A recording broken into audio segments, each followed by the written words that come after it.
নমস্কার, শুভ সন্ধ্যা। আজ আমরা আমাদের মধ্যে পেয়েছি অধ্যাপক ডক্টর শ্রীমন্ত ভদ্র স্যারকে। উনি কৃত প্রত্যয় বিষয়ক পাঠ প্রদান করবেন আজকে। আমি স্যারকে অনুরোধ করব ক্লাস শুরু করার জন্য।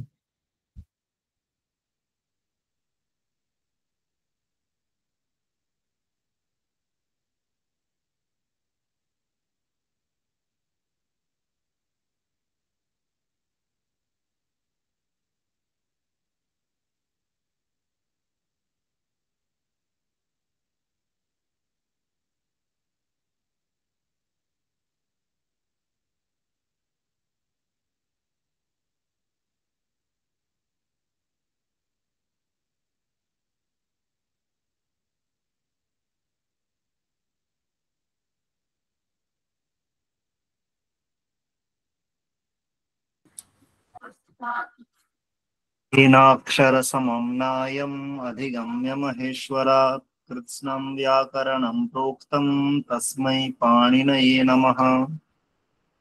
সকলকে শুভ সন্ধ্যা। আমরা আজ কৃত প্রত্যয় নিয়ে চর্চা করব। আমরা প্রথমেই আমাদের প্রত্যয় সম্বন্ধে যে সাধারণ ধারণা আছে সেটা নিয়ে একটু চর্চা করব, যে আমাদের ব্যাকরণে যে প্রত্যয় পাওয়া যায়, কত ধরনের প্রত্যয় পাওয়া যায় এবং কার কার থেকে হয়, একটা জেনারেল আইডিয়া দেব। তারপর আমরা কৃত প্রত্যয় নিয়ে একটা চর্চা করব এবং শেষে আমাদের যেমন কোশ্চেন অ্যান্সার আওয়ার থাকে আমরা সেই নিয়ে চর্চা করব। আমরা প্রথমেই যেমন আমরা কালকের ক্লাসে করেছিলাম, যেখানে আমরা খুব বেশি ডিটেলস যাব না, আমরা মূলত প্রশ্নের উত্তরের উপরেই আসব। আর সেখানেও আমরা একবার জাস্ট সিংহাবলোকন করব। সেখানে জেনারেলি যদি আমরা দেখি যে আমাদের ব্যাকরণে প্রত্যয় কত ধরনের হয় এবং কার কার থেকে সেই প্রত্যয় যোগ হয়, তাহলে মেনলি আমরা দুটো প্রত্যয় পাই। একটা হচ্ছে সুপ্রত্যয় আর একটা হচ্ছে তিং প্রত্যয়। সেই সুপ্রত্যয় এবং তিং প্রত্যয় যাদের সঙ্গে যুক্ত হয়, সেই যুক্ত হয়ে সেটা কি গঠিত হয়? পদ গঠিত হয়। সুপ আর তিং যুক্ত হয়। সুপ্রত্যয় কার সঙ্গে যুক্ত হয়? সুপ্রত্যয় যুক্ত হয় প্রাতিপদিকের সঙ্গে। আর একটা এখানে বলছে জ্ঞাবন্ত। জ্ঞাবন্ত মানে কি? জ্ঞাবন্ত মানে হচ্ছে গি প্রভৃতি। গি মানে কি, তার এখানে রহস্যটা আছে। জ্ঞাবন্ত মানে গি যুক্ত আপ, জ্ঞাপ, জ্ঞাপ অন্ত, জ্ঞাবন্ত। গি মানে কি? গি মানে তিনটে স্ত্রী প্রত্যয়, গিট, গিস, গিন। আর আপ মানে হচ্ছে টাপ, ডাব, চাপ। এই যে ছটা স্ত্রী প্রত্যয় আছে, সেই স্ত্রী প্রত্যয়ান্ত শব্দগুলোর থেকেও সুপ্রত্যয় হয়। আর যদি সেটা প্রাতিপদিক হয় তার থেকেও সুপ্রত্যয় হয়। এখন প্রশ্ন হতে পারে যে স্যার, স্ত্রী প্রত্যয়ান্ত যে শব্দগুলো আছে, যেমন ধরো অজা, অশ্বা, এই ধরনের যে শব্দগুলো আছে, সেগুলোও তো আমাদের কি না, সেগুলোও তো আমাদের প্রত্যয়। তাহলে সমস্যা কি? তাহলে সেগুলো প্রাতিপদিক কি নয়? অজা, অশ্বা, নদী, এই শব্দগুলো কি প্রাতিপদিক নয়? না, এগুলো প্রাতিপদিক নয়। এখন প্রশ্ন হচ্ছে যে কেন এগুলো প্রাতিপদিক নয়? তার কারণ আমাদের প্রাতিপদিকের যে দুটো সংজ্ঞা সূত্র ছিল তার মধ্যেই লুকিয়েছিল যে অর্থবদ অধাতুর অপ্রত্যয় প্রাতিপদিকম। যে যেটা ধাতু হবে না, প্রত্যয় হবে না, এমনকি শেষে প্রত্যয় থাকবে না। তাহলে অজা, অশ্বা, নদী এগুলো শেষে তো স্ত্রী প্রত্যয় আছে, তাই অর্থবৎ সূত্রের দ্বারা তাদের প্রাতিপদিক সংজ্ঞা হয় না। আর কৃত্যোদিত সমাসাশ্চর্য যে প্রাতিপদিক সংজ্ঞা হয়, সেখানে কৃত যার অন্তে আছে কৃদন্ত, মানে কৃত প্রত্যয় থাকলে প্রাতিপদিক সংজ্ঞা হবে, তদ্ধিত প্রত্যয় শেষে থাকলে প্রাতিপদিক সংজ্ঞা হবে, আর সমাস হলে প্রাতিপদিক সংজ্ঞা হবে। তাই স্ত্রী প্রত্যয় যোগের পরে প্রাতিপদিক সংজ্ঞার কোনো সূত্র নেই। তাই স্ত্রী প্রত্যয় থেকে সাক্ষাৎ সুপ্রত্যয়ের বিধান হয়। স্ত্রী প্রত্যয়ান্ত যে শব্দ, জ্ঞাবন্ত যে শব্দ, সেগুলো প্রাতিপদিক নয়। তাহলে আমরা জানতে পারলাম যে সুপ্রত্যয় প্রাতিপদিকের সঙ্গে যুক্ত হতে পারে, আর একটা জ্ঞাবন্ত শব্দের সঙ্গে, মানে স্ত্রী প্রত্যয়ান্ত শব্দের সঙ্গে যুক্ত হতে পারে, তার ফলে সুবন্ত পদরা গঠিত হয়। আমরা প্রাতিপদিক কেমন পাই? প্রাতিপদিক নিয়ে আমরা একটু আগেই চর্চা করলাম যে প্রাতিপদিক একটা আমরা পাই অর্থবান শব্দ। অর্থবান শব্দ মানে ওই যে অর্থবদ ধাতুর অপ্রত্যয় প্রাতিপদিকম, যার অর্থ আছে কিন্তু ধাতু নয়, প্রত্যয় নয়, অথবা শেষে প্রত্যয় নেই, এমন শব্দকে আমরা প্রাতিপদিক বলি। তার থেকে সুখ হয়। তাছাড়াও কৃদন্ত, তদ্ধিতান্ত এবং সমাস। সেখানে কৃত প্রত্যয় কার থেকে হয়? তাহলে বলা হচ্ছে, দেখো কৃদন্তের এখানে বিশ্লেষণ দেওয়া হচ্ছে ধাতু প্লাস কৃত, তার যোগের রূপ হয় কৃদন্ত। তার মানে কৃত প্রত্যয় সবসময় কার থেকে হবে? ধাতুর থেকে হবে। সুপ্রত্যয় যেমন বলা হলো প্রাতিপদিকের সঙ্গে হবে আর স্ত্রী প্রত্যয়ান্ত শব্দ থেকেই হবে, তেমন কৃত প্রত্যয় শুধুমাত্র ধাতুর থেকে হয়। তাই সেই যে ধাতুর সঙ্গে কৃত প্রত্যয় যোগ করে যে কৃদান্ত শব্দটি হলো, তার থেকে সুপ করে সেটা সুবন্ত পদ হয়। যেমন ধরো পচ ধাতু, নুল প্রত্যয় যোগ করে পাচক হয়, তার থেকে সুপ্রত্যয় যোগ করে পাচক রূপ হয়। তাহলে পাচক যেটা, তার প্রাতিপদিক সংজ্ঞা হচ্ছে কৃদান্ত হওয়ার জন্য। সুবন্ত পদ থেকে তদ্ধিত যোগ হয়। তদ্ধিত প্রত্যয় কার থেকে হয়? মনে হতে পারে তদ্ধিত প্রত্যয় প্রাতিপদিকের থেকে হয়, কিন্তু বলা হচ্ছে না, তদ্ধিত প্রত্যয় সুবন্ত পদ থেকে হয়। এটা কিন্তু জেনারেল প্রশ্নে আসতে পারে যে তদ্ধিত প্রত্যয় কার থেকে হয়? প্রাতিপদিকের থেকে হয়, ধাতুর থেকে হয়, সুবন্ত পদের থেকে হয়, না তিঙন্ত পদের থেকে হয়? তাহলে সেখানে যদি দেখি, এখানে তিঙন্ত পদ যে অপশনটা দিলাম সেই অপশনটা আসলে ভুল। কারণ যেমন তদ্ধিত সুবন্ত পদ থেকে হয়, তেমন তদ্ধিত প্রত্যয় কিছু কিছু তিঙন্ত পদ থেকেও হয়। যেমন ধরো বিজয়াতে তরাম, বিজয়াতে তমাম, পচতি তরাম, পচতি তমাম, এই যে তরপ আর তমপ, এই যে দুটো প্রত্যয় আছে তদ্ধিত প্রত্যয়, তারা তিঙন্ত থেকেও হয়, কিন্তু তার সংখ্যাটা খুবই কম।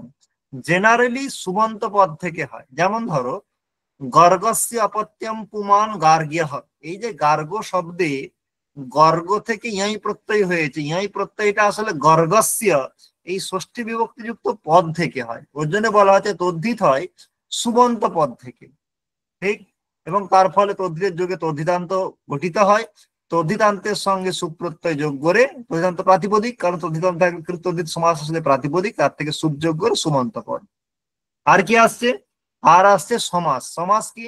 সুবন্তের সঙ্গে সুবন্ত যোগ হয়ে সমাস হয়, সেটা আমাদের প্রত্যয়ের মধ্যে আসছে না, আমরা ওটাকে ইগনোর করতে পারি। কিন্তু সমাস সুবন্তের সঙ্গে সুবন্ত যোগ হয়ে, যেমন রাজ্ঞহ পুরুষঃ রাজা পুরুষঃ, সেই সমাসের থেকে আবার সুপ্রত্যয় হয়, তার ফলে সেটা পদ গঠিত হয়।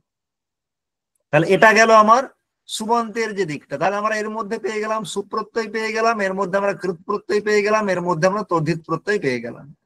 এরপরে আসছে ধাতুর সঙ্গে যুক্ত হয় তিং প্রত্যয়। তাহলে তিং প্রত্যয় সবসময় কার সঙ্গে যুক্ত হবে? না, তিং প্রত্যয় সবসময় ধাতুর সঙ্গে যুক্ত হবে, এটা আমরা নর্মালি জানি।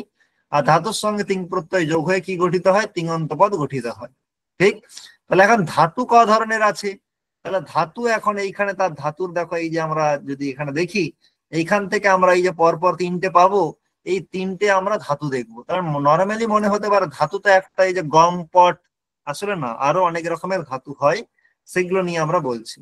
তাহলে একটা হচ্ছে বলছে ধাতু পাঠে পঠিত, মানে যেটা আমাদের সূত্র আছে ভুবাদায় ধাতব, মানে যেগুলোকে আমরা ধাতু বলে মনে করি, গম, পট, লিক, পচ, খাদ, এগুলো হচ্ছে ধাতু। তার থেকে তিন যোগ হয়, তার ফলে তিঙন্ত পদ গঠিত হয়। তেমনি আর একটা হয় ধাতুর সঙ্গে আবার যখন ঘুরে সন প্রত্যয়, নিচ প্রত্যয়, ইয়ং প্রত্যয় যোগ হয়, সেই যুক্ত হবার পরের যে রূপটা, সেটাও ধাতু। তার মানে যেমন ধরো পট ধাতু, তার থেকে সন প্রত্যয় যোগ হয়ে পিপ ঠিস রূপ হয়, তার থেকে তি প্রত্যয় করে পিপ ঠিসতি। জ্ঞা ধাতু, তার রূপ হয় জিজ্ঞাস, সন প্রত্যয়ান্ত করে। তাহলে জিজ্ঞাসা এটাও ধাতু, পিপ ঠিস এটাও ধাতু, ত্রিধাতুর থেকে সন করে চিকিৎস এটাও ধাতু। তাহলে সেটা কার দ্বারা হয়? না, সেটা হচ্ছে সনাদ্যন্তা ধাতবহ বলে একটা সূত্র আছে। সূত্র মাথায় না রাখলেও কোনো অসুবিধা নেই, কিন্তু জেনে রাখো ধাতুর সঙ্গে নিচ সন ইয়ং যোগ করার পরেও সেটা ধাতু হয়, এবং তার থেকেও তিন প্রত্যয় যোগ হতে পারে, এবং তার ফলে তিঙন্ত পদের গঠন হয়। আর একটা থার্ড ধাতু যেটার কথা বলা হচ্ছে, যেটা আমরা নাম ধাতু বলে জানি, সেটাও ধাতু। সেটা কার থেকে হয়? সেটা হয় সুবন্ত পদ থেকে হয়। কোন প্রত্যয়গুলো? ওই যে ক্যাচ, কাম্যাচ, ক্যাং, এই যে প্রত্যয়গুলো হয়, সেগুলো কার থেকে হয়? সুবন্ত পদ থেকে। যেমন পুত্রম আত্মনঃ ইচ্ছতি, পুত্রীয়তি। তাহলে এই যে পুত্রম আত্মনঃ ইচ্ছতি, এখানে পুত্রীয় এই যে রূপটা হলো, এই পুত্রীয়টাও ধাতু। কোন সূত্রের দ্বারা? সনাদ্যন্তা ধাতব, কারণ পুত্রীয় এখানে ক্যাচ প্রত্যয়ান্ত শব্দ। তাহলে ক্যাচ প্রত্যয়ান্ত, কাম্যাচ প্রত্যয়ান্ত, ক্যাং প্রত্যয়ান্ত, পুত্রীয়, তার থেকে তিপ যোগ করে পুত্রীয়তি, পুত্র কাম্য, তার থেকে তিপ করে পুত্র কাম্য, যে পুত্র কাম্য সেটাও ধাতু, সেটা যে নাম ধাতু। তার মানে ক্যাচ প্রত্যয়, কাম্যাচ প্রত্যয়, ক্যাং প্রত্যয়, এই যে প্রত্যয়গুলো আছে, এগুলো কার থেকে হয়? এগুলো হয় সুবন্ত পদ থেকে। তেমনি নিট সন ইয়ং এগুলো কার থেকে হয়? এই প্রত্যয়গুলো এগুলো হয় ধাতুর থেকে। আর তিং প্রত্যয় সমস্ত ধাতুর থেকে হতে পারে। তাহলে আমরা দেখতে পেলাম এখানে আমরা সুপ প্রত্যয় পেলাম, তিং প্রত্যয় পেলাম, কৃত প্রত্যয় পেলাম, তদ্ধিত পেলাম, নিৎসন ইয়ং পেলাম, আর ক্যাচ কাম্যাচ ক্যাং পেলাম। আর একটা বাকি রইলো স্ত্রী প্রত্যয় কার থেকে হয়? তাহলে স্ত্রী প্রত্যয় প্রাতিপদিকের থেকে হয়। অজ প্রাতিপদিক, তার থেকে টাপ করে অজা, অশ্ব তার থেকে অশ্ব, নদ তার থেকে গিঙ্ক করে নদী। ঠিক, তাহলে স্ত্রী প্রত্যয় কার থেকে হয়? প্রাতিপদিকের থেকে হয়। এই আমাদের যে সমগ্র ব্যাকরণ, পাণিনীয় ব্যাকরণ, তার প্রত্যয় বাংময় গেল। এর বাইরে আমরা কোনো প্রত্যয় পাই না। এই যে প্রত্যয়, যতগুলো প্রত্যয় বললাম সেগুলোই। তার মধ্যে মনে হতে পারে আদমনী পদ পরসময়ী পদ বললেন না, ওই যে তিং বললাম, তিং তো 18টা, তিপ্ত জি সিপ্ত স্তম ইব্বস মস আদমনী পরসময়ী পদ, আর ত আতাম ছ থ সাতাম ধ্বম ইত বহি মহিং, এই 9টা আদমনী পদ। তাহলে সেটা ধাতু থেকে হয়। তাহলে এগুলো আমাদের ব্যাকরণে যত প্রত্যয় আছে তার কিন্তু আমরা জেনারেল আইডিয়া জেনে নিলাম যে কোন প্রত্যয় কার থেকে হয়। তাহলে তদ্ধিত প্রত্যয় সুবন্তর থেকে হয়, তিঙন্তর থেকে হয়, প্রাতিপদিক থেকে হয়, এ অ্যান্ড বি। তাহলে এ অ্যান্ড বি সুবন্ত এবং তিঙন্ত দুটোর থেকেই হতে পারে। কৃত প্রত্যয় কার থেকে হয়? সুবন্তর থেকে, ধাতুর থেকে, প্রাতিপদিকের থেকে, অথবা অন্য কোনো কিছু থেকে। তাহলে সেখানে শুধুমাত্র একমাত্র ধাতুর থেকেই হয় কোন প্রত্যয়? কৃত প্রত্যয়। তাহলে আমরা মোটামুটি একটা দেখলাম প্রত্যয়ের একটা জেনারেল পরিচয়। তাহলে আজকে আমরা যে প্রত্যয়টা নিয়ে চর্চা করব সেটা হচ্ছে কৃত প্রত্যয়।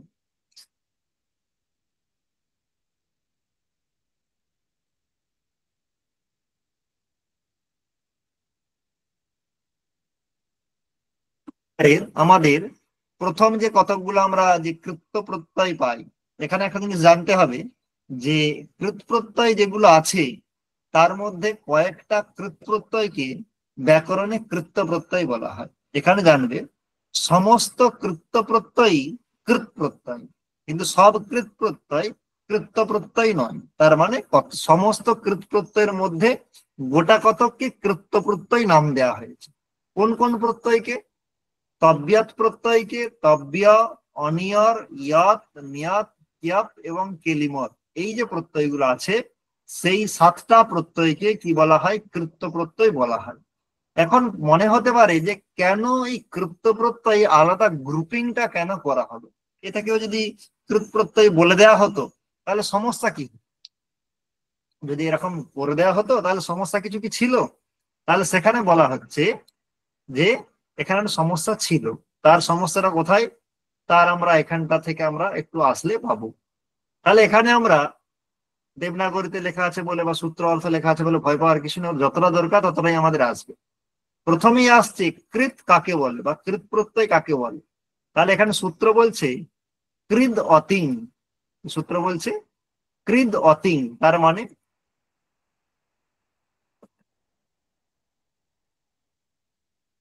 কৃদ অতিং ধাতুর থেকে যে প্রত্যয়গুলো হয় তাদের মধ্যে তিন বাদ দিয়ে যে প্রত্যয়গুলো পড়ে থাকে তাকেই কৃত বলে। তার মানে এর থেকে আমরা এটা পেয়ে গেলাম যে যেমন তিন প্রত্যয় ধাতুর থেকে হয় তেমনও কৃত প্রত্যয় কার থেকে হয়? ধাতুর থেকে হয়। তাই তিন ভিন্ন ধাতুর থেকে বিহিত যে প্রত্যয় তাকে আমরা কি নামে ডাকি? কৃত নামে ডাকি। সেই কৃত জেনারেলি কোন অর্থে হয়? জেনারেলি কর্তা অর্থে হয়। কোন অর্থে হয়? কর্তা অর্থে।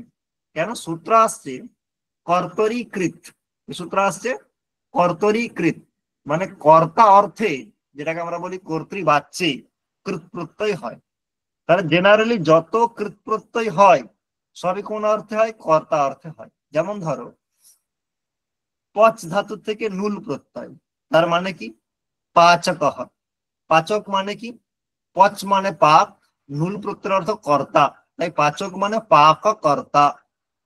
ঠিক তেমনি আমরা যদি দেখি যে পচ ধাতু, তার থেকে ত্রিচ প্রত্যয়, যে রূপ হয় পক্তা, তার মানেও কি? পাক কর্তা। তাহলে জেনারেলি যে প্রত্যয় আমরা পাই সেগুলো কর্তা অর্থে হয়।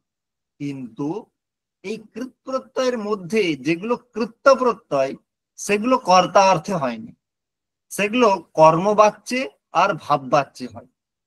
তার জন্য সূত্র একটা আমরা পাই তয়োরেব কৃত্যক্ত ফলর্থাহা। এর তাৎপর্য হচ্ছে যে কৃত্য প্রত্যয়, ত প্রত্যয় এবং ফলর্থ প্রত্যয়, এই যে প্রত্যয়গুলো আছে কৃত্য প্রত্যয়, ত প্রত্যয় এবং খলর্থ প্রত্যয় এরা আবার কর্তা অর্থে হয় না, এরা হয় কর্ম অর্থে অথবা ভাব অর্থে। তার মানে যদি কোথাও কৃত্য প্রত্যয় হয় তার দ্বারা কর্ম উক্ত হবে। আমরা আগের দিনে কারক নিয়ে পড়েছিলাম, এর সঙ্গে কিন্তু কারকের লিঙ্ক আছে। তার মানে যদি সেখানে কৃত্য প্রত্যয় হয় তাহলে সেখানে কর্ম উক্ত হবে। যদি কৃত্য বাদ দিয়ে, ত বাদ দিয়ে, খল বাদ দিয়ে যদি অন্য কৃদন্ত প্রত্যয় হয় সেখানে কর্তা উক্ত হবে। কি উক্ত হবে? কর্তা। ওর জন্য দেখবে যখন তবতু প্রত্যয়ের প্রয়োগ করি আমরা বাক্যটা কি লিখি? রামঃ গ্রামম গতবান। কি বাক্য লিখি? রামঃ গ্রামম গতবান। অথবা যখন আমরা ত প্রত্যয় করি রামেণ গ্রামঃ গতঃ, এটা আমরা লিখি। তাহলে এখানে রামঃ গ্রামম গতবান করলাম, আর এখানে রামেণ গ্রামঃ গতঃ কেন করলাম বলতো? কারণ যে গতঃ যে ত প্রত্যয় হয়েছে সেটা কর্ম অর্থে হয়েছে, তাই কর্ম উক্ত। তাই দেখো উক্ত কর্ম হওয়ার জন্য উক্ত কর্মে প্রথমা, অনুক্ত কর্তায় তৃতীয়া। উল্টো দিকে তবতু প্রত্যয় যখন হয়েছে তখন কৃত্য, ত, খল বাদ দিয়ে সবই কর্তা অর্থে হয়। তাই এখানে কর্তা উক্ত হয়েছে বলে দেখো উক্ত কর্তায় প্রথমা, কর্ম অনুক্ত, তাই অনুক্ত কর্মে দ্বিতীয়া। তার মানে বুঝতে পারছো যে নর্মালি কৃত প্রত্যয় কর্তা অর্থে হয়, তার মধ্যে একমাত্র কৃত্য প্রত্যয়, ত প্রত্যয় এবং খলর্থ প্রত্যয় এই তিনটে হলো কর্মবাচ্যে অথবা ভাববাচ্যে হবে। তাই কৃত্য প্রত্যয়কে আলাদা করার এটাই উদ্দেশ্য যে ওটা যাতে এই গ্রুপের যে প্রত্যয়গুলো আছে তব্য, তব্য, অনিয়র, ইয়ত, নিয়ত, কিয়াপ, কেলিমর, এগুলো যাতে কর্তা অর্থে না হয় কিন্তু কর্ম অর্থে হয়, তাই গ্রুপিং করার জন্য এটা কি করলো, কৃত্য বলে একটা নাম দিয়ে দিল। না হলে যদি কৃত্য নামটা না দিয়ে সূত্রে যদি উল্লেখ করতো যে এই যেমন ত প্রত্যয়ের উল্লেখ করেছে, তাহলে দেখো সূত্রটা অনেক বড় হয়ে যেত। তাহলে সেখানে তব্য, তব্য, অনিয়র, ইয়দ, নিয়ত, কিয়াপ, কেলিমর এগুলো সকলেই এরকম বলতে হতো। তার জন্য ছোট করে বললো যে এরা কৃত্য আর এদের থেকে কর্মবাচ্যে হয়। আমি এটা কেন বললাম, এই প্রশ্নটা দিতে পারে যে কৃত প্রত্যয় কোন অর্থে হয়, কর্তা অর্থে, কর্তরি, কর্মণি, ভাবে অথবা সব অর্থে। তার সূত্র কি আছে? কর্তরি কৃত, তাহলে কর্তা অর্থে। অপরদিকে যদি প্রশ্ন দেয় যে কৃত্য প্রত্যয় কোন অর্থে হয়, কর্তা অর্থে, কর্ম অর্থে, ভাব অর্থে, আর বি এন্ড সি মানে কর্ম আর ভাব দুটো অর্থে, তাহলে আমি কিন্তু কর্ম আর ভাবে যেতে হবে, মানে বি এন্ড সি তে যেতে হবে, মানে ডি অপশন আসবে। আমার কোন অপশন আসবে? ডি। তাই জেনারেল এই প্রশ্নটা আসতে পারে যে কোন অর্থে হয়। তার জন্য আমাদের জেনারেল একটা আইডিয়া কিন্তু আমাদের মাথায় রাখতে হবে। এরপর আমাদের কৃত্য প্রত্যয় গুলো আছে, সেই কৃত্য প্রত্যয় গুলো কি কি বললাম? তব্য, তব্য, অনিয়র, ইয়দ, নিয়ত, কিয়াপ, কেলিমর এগুলো নিয়ে 7টা প্রত্যয় নিয়ে বললাম। এই 7টা প্রত্যয়ের মধ্যে প্রথম 3টে যে প্রত্যয় আছে তব্য, তব্য, অনিয়রহ, এইটার জন্য তব্য আর তব্য এই যে দুটো প্রত্যয় আছে, এই দুটো প্রত্যয়ের রূপে কোনো পার্থক্য নেই। তব্য তো যা রূপ তব্যও তাই রূপ। ক্রি ধাতু থেকে তব্যত করলেও কর্তব্যম আর তব্য করলেও কর্তব্যম। তা সত্ত্বেও তাহলে আমরা এসএসসির পারপাসে তব্যত বলছি কেন? বলছি একটাই কারণে, একটা রূপ আছে খুব ভাইটাল রূপ, সেই রূপটা হচ্ছে বাস্তব্য রূপ। বাদ বাকি জায়গায় তব্য করো, তব্যত করো, কোনো সমস্যা নেই, কিন্তু একটা রূপ আছে বাস্তব্য। এই যে বসতি ইতি বাস্তব্য, এই রূপটা একটু ডেঞ্জারাস রূপ, এবং এটা অনেক জায়গাতে পরীক্ষায় জিজ্ঞাসা করে। কেন? বাস্তব্যতে এইখানে দেখে মনে হবে তব্য তব্য দুটো রূপই হয়, তাহলে বাস্তব্য হাতে তব্য রূপ আছে, তব্যত আছে, দুটোই মনে হতে পারে। যেমন অপশন দিল যে বাস্তব্য, এখানে কি প্রত্যয় আছে? 1 নম্বরে তব্যত, 2 নম্বরে তব্য, 3 নম্বরে ইয়ত, 4 নম্বর দিল এ এন্ড বি, মানে তব্যত অথবা তব্য দুটোই হতে পারে। তাহলে মনে হতে পারে যে দুটো হবে, কিন্তু না, একমাত্র বাস্তব্য যে শব্দটা আছে এখানে শুধুমাত্র তব্যত প্রত্যয় হয়। বাস্তব্য শব্দে শুধুমাত্র তব্যত প্রত্যয় হয়, তব্য প্রত্যয় নয়। আরেকটা হচ্ছে যে একমাত্র বাস্তব্য শব্দের যে তব্য প্রত্যয়, তব্যত প্রত্যয়টা আছে সেটা কর্তা অর্থে হয়। আমি একটু আগেই বললাম যে কৃত্য প্রত্যয় কর্ম অর্থে বা ভাব অর্থে হয়, কিন্তু একমাত্র ব্যতিক্রম হচ্ছে বাস্তব্য, যে বাস্তব্য শব্দটা কর্তা অর্থে হয় এবং সেখানে শুধুমাত্র তব্যত প্রত্যয় হয়, বাদ বাকি কোনো জায়গায় সমস্যার কিছু নেই, বাদ বাকি যেমন সিম্পল হয় সেরকম। আর তব্য, তব্য, অনিয়র এই যে 3টে প্রত্যয় আছে এটা সমস্ত ধাতুর থেকে হয়, কোনো ধাতুর মানে বাছাবাছি নেই যে এই ধাতুর থেকে হবে আর এই ধাতুর থেকে হবে না, এরকম নেই, সব ধাতুর থেকে হতে পারে। আমি এটা কেন বললাম, তার কারণ এরপরে যে ইয়াত নিয়াত কিয়াপ এই যে প্রত্যয়গুলো আমরা বলবো, ইয়াত নিয়াত কিয়াপ কিন্তু বেছে বেছে হয়, সব ধাতুর থেকে হয় না। ওর জন্য কনফিউজ হয়ে যায় যে কোথায় ইয়াত হয়েছে, কোথায় নিয়াত হয়েছে, কোথায় কিয়াপ হয়েছে। কারণ অপশন দিয়ে জিজ্ঞাসা করতে পারে যে এখানে ইয়াত প্রত্যয় হয়েছে, নিয়াত প্রত্যয় হয়েছে না কিয়াপ প্রত্যয় হয়েছে। উল্টো দিকে আবার জিজ্ঞাসা করতে পারে যে এই শব্দ থেকে এই প্রত্যয়ের যোগে কি রূপ হয়, ভাইস ভার্সা দুটোই আসতে পারে। প্রত্যয়ের যোগে কি রূপ হয় এটাও দিতে পারে, অথবা একটা রূপ দিয়ে এখানে কি প্রত্যয় আছে সেটাও আমাদের আসতে পারে। সেখানে যদি আমরা টেকনিক্যাল জিনিসগুলো বুঝে রাখি, আমি সেটুকুই বোঝাচ্ছি। তোমরা তো রূপ কি যোগে কি রূপ হবে সেগুলো তোমরা যে কোনো বই যদি খোলো পেয়ে যাবে, কিন্তু আমি টেকনিক্যাল জিনিসগুলো তোমাদেরকে বলছি। তাহলে সেখানে ইয়াত নিয়াত ক্যাপের এটাই সমস্যা যে কোন জায়গায় কোন প্রত্যয়টা হচ্ছে সেটা আমাদের বোঝার উপায় কি। তাহলে আমরা তার মধ্যে বাস্তব্যটা দেখলাম, বাদ বাকি তব্বিয়া তব্বিয়া যা হবে সব জায়গায় দুটো হতে পারে, কোনো সমস্যা নেই। আর অনিয়র প্রত্যয় তো অনিয় পড়ে থাকে, যেমন গমনিয়ম, খাদনিয়ম, ভোজনিয়ম যা রূপ হয় সেগুলো হবে। তাহলে এখন আসছে যে কেলিমর প্রত্যয়, কেলিমরের কিছু নেই, কেলিমরের এলিমও পড়ে থাকে, ক র চলে যায়। যেমন ভিদ ধাতু ভিদে লিম, পচ ধাতু পচে লিম, বুধ ধাতু বুধে লিম, এরকম রূপ হয়, ঠিক আছে, এলিম থাকে কেলিমর প্রত্যয়। এরপরে আমাদের সমস্যা যে জায়গায় হয় সেটা যে ইয়াত নিয়াত কিয়াপ, এখানে সমস্যা হয়। সেখানে ইয়াত প্রত্যয় কার থেকে হয়, জেনারেলি জেনে রাখবে যে অজন্ত ধাতুর থেকে ইয়াত প্রত্যয় হয়। তার মানে যে ধাতুর শেষে স্বরবর্ণ থাকবে সেই ধাতু থেকে ইয়াত প্রত্যয় হবে। তাহলে যে কোনো ধাতু স্বরবর্ণান্ত, যেমন ভূ ধাতু, যেমন চি ধাতু, যেমন জি ধাতু, তার থেকে কি প্রত্যয় হবে, ইয়াত প্রত্যয় হবে। যদি কোনো কারণে একটা ধাতু দিয়ে বলে যে এর থেকে কোন প্রত্যয় হতে পারে, ইয়াত প্রত্যয়, ন্যাত প্রত্যয়, ক্যাপ প্রত্যয় না কি প্রত্যয়, বা সবগুলোই হতে পারে, তাহলে সেখানে জেনে রাখবে যেখানে ইয়ত হয় সেখানে সচরাচর নিয়াত হয় না, অথবা সেখানে কিয়াপ হয় না। ইয়াত নিয়াত কিয়াপ এই তিনটে বিরোধী প্রত্যয়। কারণ ইয়াত প্রত্যয়ের অন্তঃস্থ যাওয়া পড়ে থাকে, নিয়াত প্রত্যয়ের অন্তঃস্থ যাওয়া পড়ে থাকে, কিয়াপ প্রত্যয়ের অন্তঃস্থ যাওয়া পড়ে থাকে। তাই যেখানে ইয়াত হবে সচরাচর সেখানে নিয়াত হয় না, সচরাচর সেখানে কিয়াপ হয় না। দুটো একটা আছে যেগুলো হচ্ছে বিকল্পে হয়, সেগুলো আমি বলবো, যেখানে দুটো একসঙ্গে হতে পারে, কিন্তু নর্মালি হয় না। তবে যে কোনো অজন্ত ধাতুতে কি প্রত্যয় হতে পারে, ইয়াত প্রত্যয়। যদিও আমি যে কোনো অজন্ত বললাম, তা সত্ত্বেও সেখানে রিটাকে বাদ দিতে হবে। কেন, রিকারান্ত যদি ধাতু হয় তার থেকে আবার ইয়াত হয় না, তার থেকে নিয়াত প্রত্যয় হয়। কেন, একটা সূত্র আছে রি হলোর নিয়াত, কি সূত্র আছে, রি হলোর নিয়াত। তার মানে কি, রিকারান্ত ধাতু আর ব্যঞ্জন বর্ণান্ত ধাতু, তাহলে অচের থেকে ইয়াদ মানে হল থেকে নিয়াত হবে, এটা স্বাভাবিক। কিন্তু অচের মধ্যে আবার রিটাকে বাদ দিতে হবে, তাহলে রিকারান্ত যদি হয় সেটা থেকে কিন্তু আবার কি হয় না, ইয়াত হয় না। যেমন ক্রি ধাতু, তার থেকে নিয়াত হয় কারিয়ম রূপ। তাই রিকারান্ত বাদ দিয়ে যে কোনো অজ যদি হয় তার থেকে কি প্রত্যয় হয়, ইয়াত প্রত্যয় হয়। এবার এখানে একটা টেকনিক্যাল জিনিস, যে ইয়াত প্রত্যয়ের যোগে কি রূপ হয়, আমরা তো রূপ তো মুখস্থই করি, তবু সেখানে আমি একটা ক্লু দিয়ে রাখি। যদি কোনো কারণে আমার জানা না থাকে, আমি নিজে যদি রূপটা গঠন করতে চাই, সেক্ষেত্রে আমাকে কোন জিনিসের উপরে মাথায় রাখতে হবে, সেখানে এটা মাথায় রাখবে, যদি ধাতুর উপধাতে ই থাকে, উ থাকে, অথবা রি থাকে। এখন প্রশ্ন হয় উপধা আবার কি জিনিস, তাহলে উপধা মানে হচ্ছে, যেমন ধরো গম ধাতু, তাহলে সেখানে গম ধাতু শেষে কি আছে, ম আছে, অন্তের বর্ণের আগের বর্ণকে উপধা বলে। তাহলে গম ধাতুর উপধায় কে আছে, ময়ের আগে কে আছে, অ। তাহলে এখানে উপধাতে অ আছে, তাহলে অ এর সঙ্গে কোনো সঙ্গ নেই। যদি উপধাতে ই থাকে, অথবা উ থাকে, অথবা রি থাকে, তাহলে ই এর জায়গায় এ হয়ে যাবে, উ এর জায়গায় ও হয়ে যাবে, রি এর জায়গায় অর হয়ে যাবে, যদি থাকে, ঠিক। আর যদি ধাতুর শেষে ই থাকে অথবা উ থাকে, ই থাকলে এ হয়ে যাবে, উ থাকলে অব হয়ে যাবে। ই থাকলে এ হয়ে যায়, যেমন যেমন ধরো চি ধাতু, তার থেকে কি হয়ে যাবে, ই এর জায়গায় এ বললাম, তাহলে চি এর জায়গায় এ করে চে ইয়, চে ইয়। এবারে ফলের মতো যাবে ফল ফলম, সেরকম চেয়ম। জি ধাতু দেখো কি রূপ হচ্ছে, জেয়, ফলের মতো রূপ করে জেয়ম।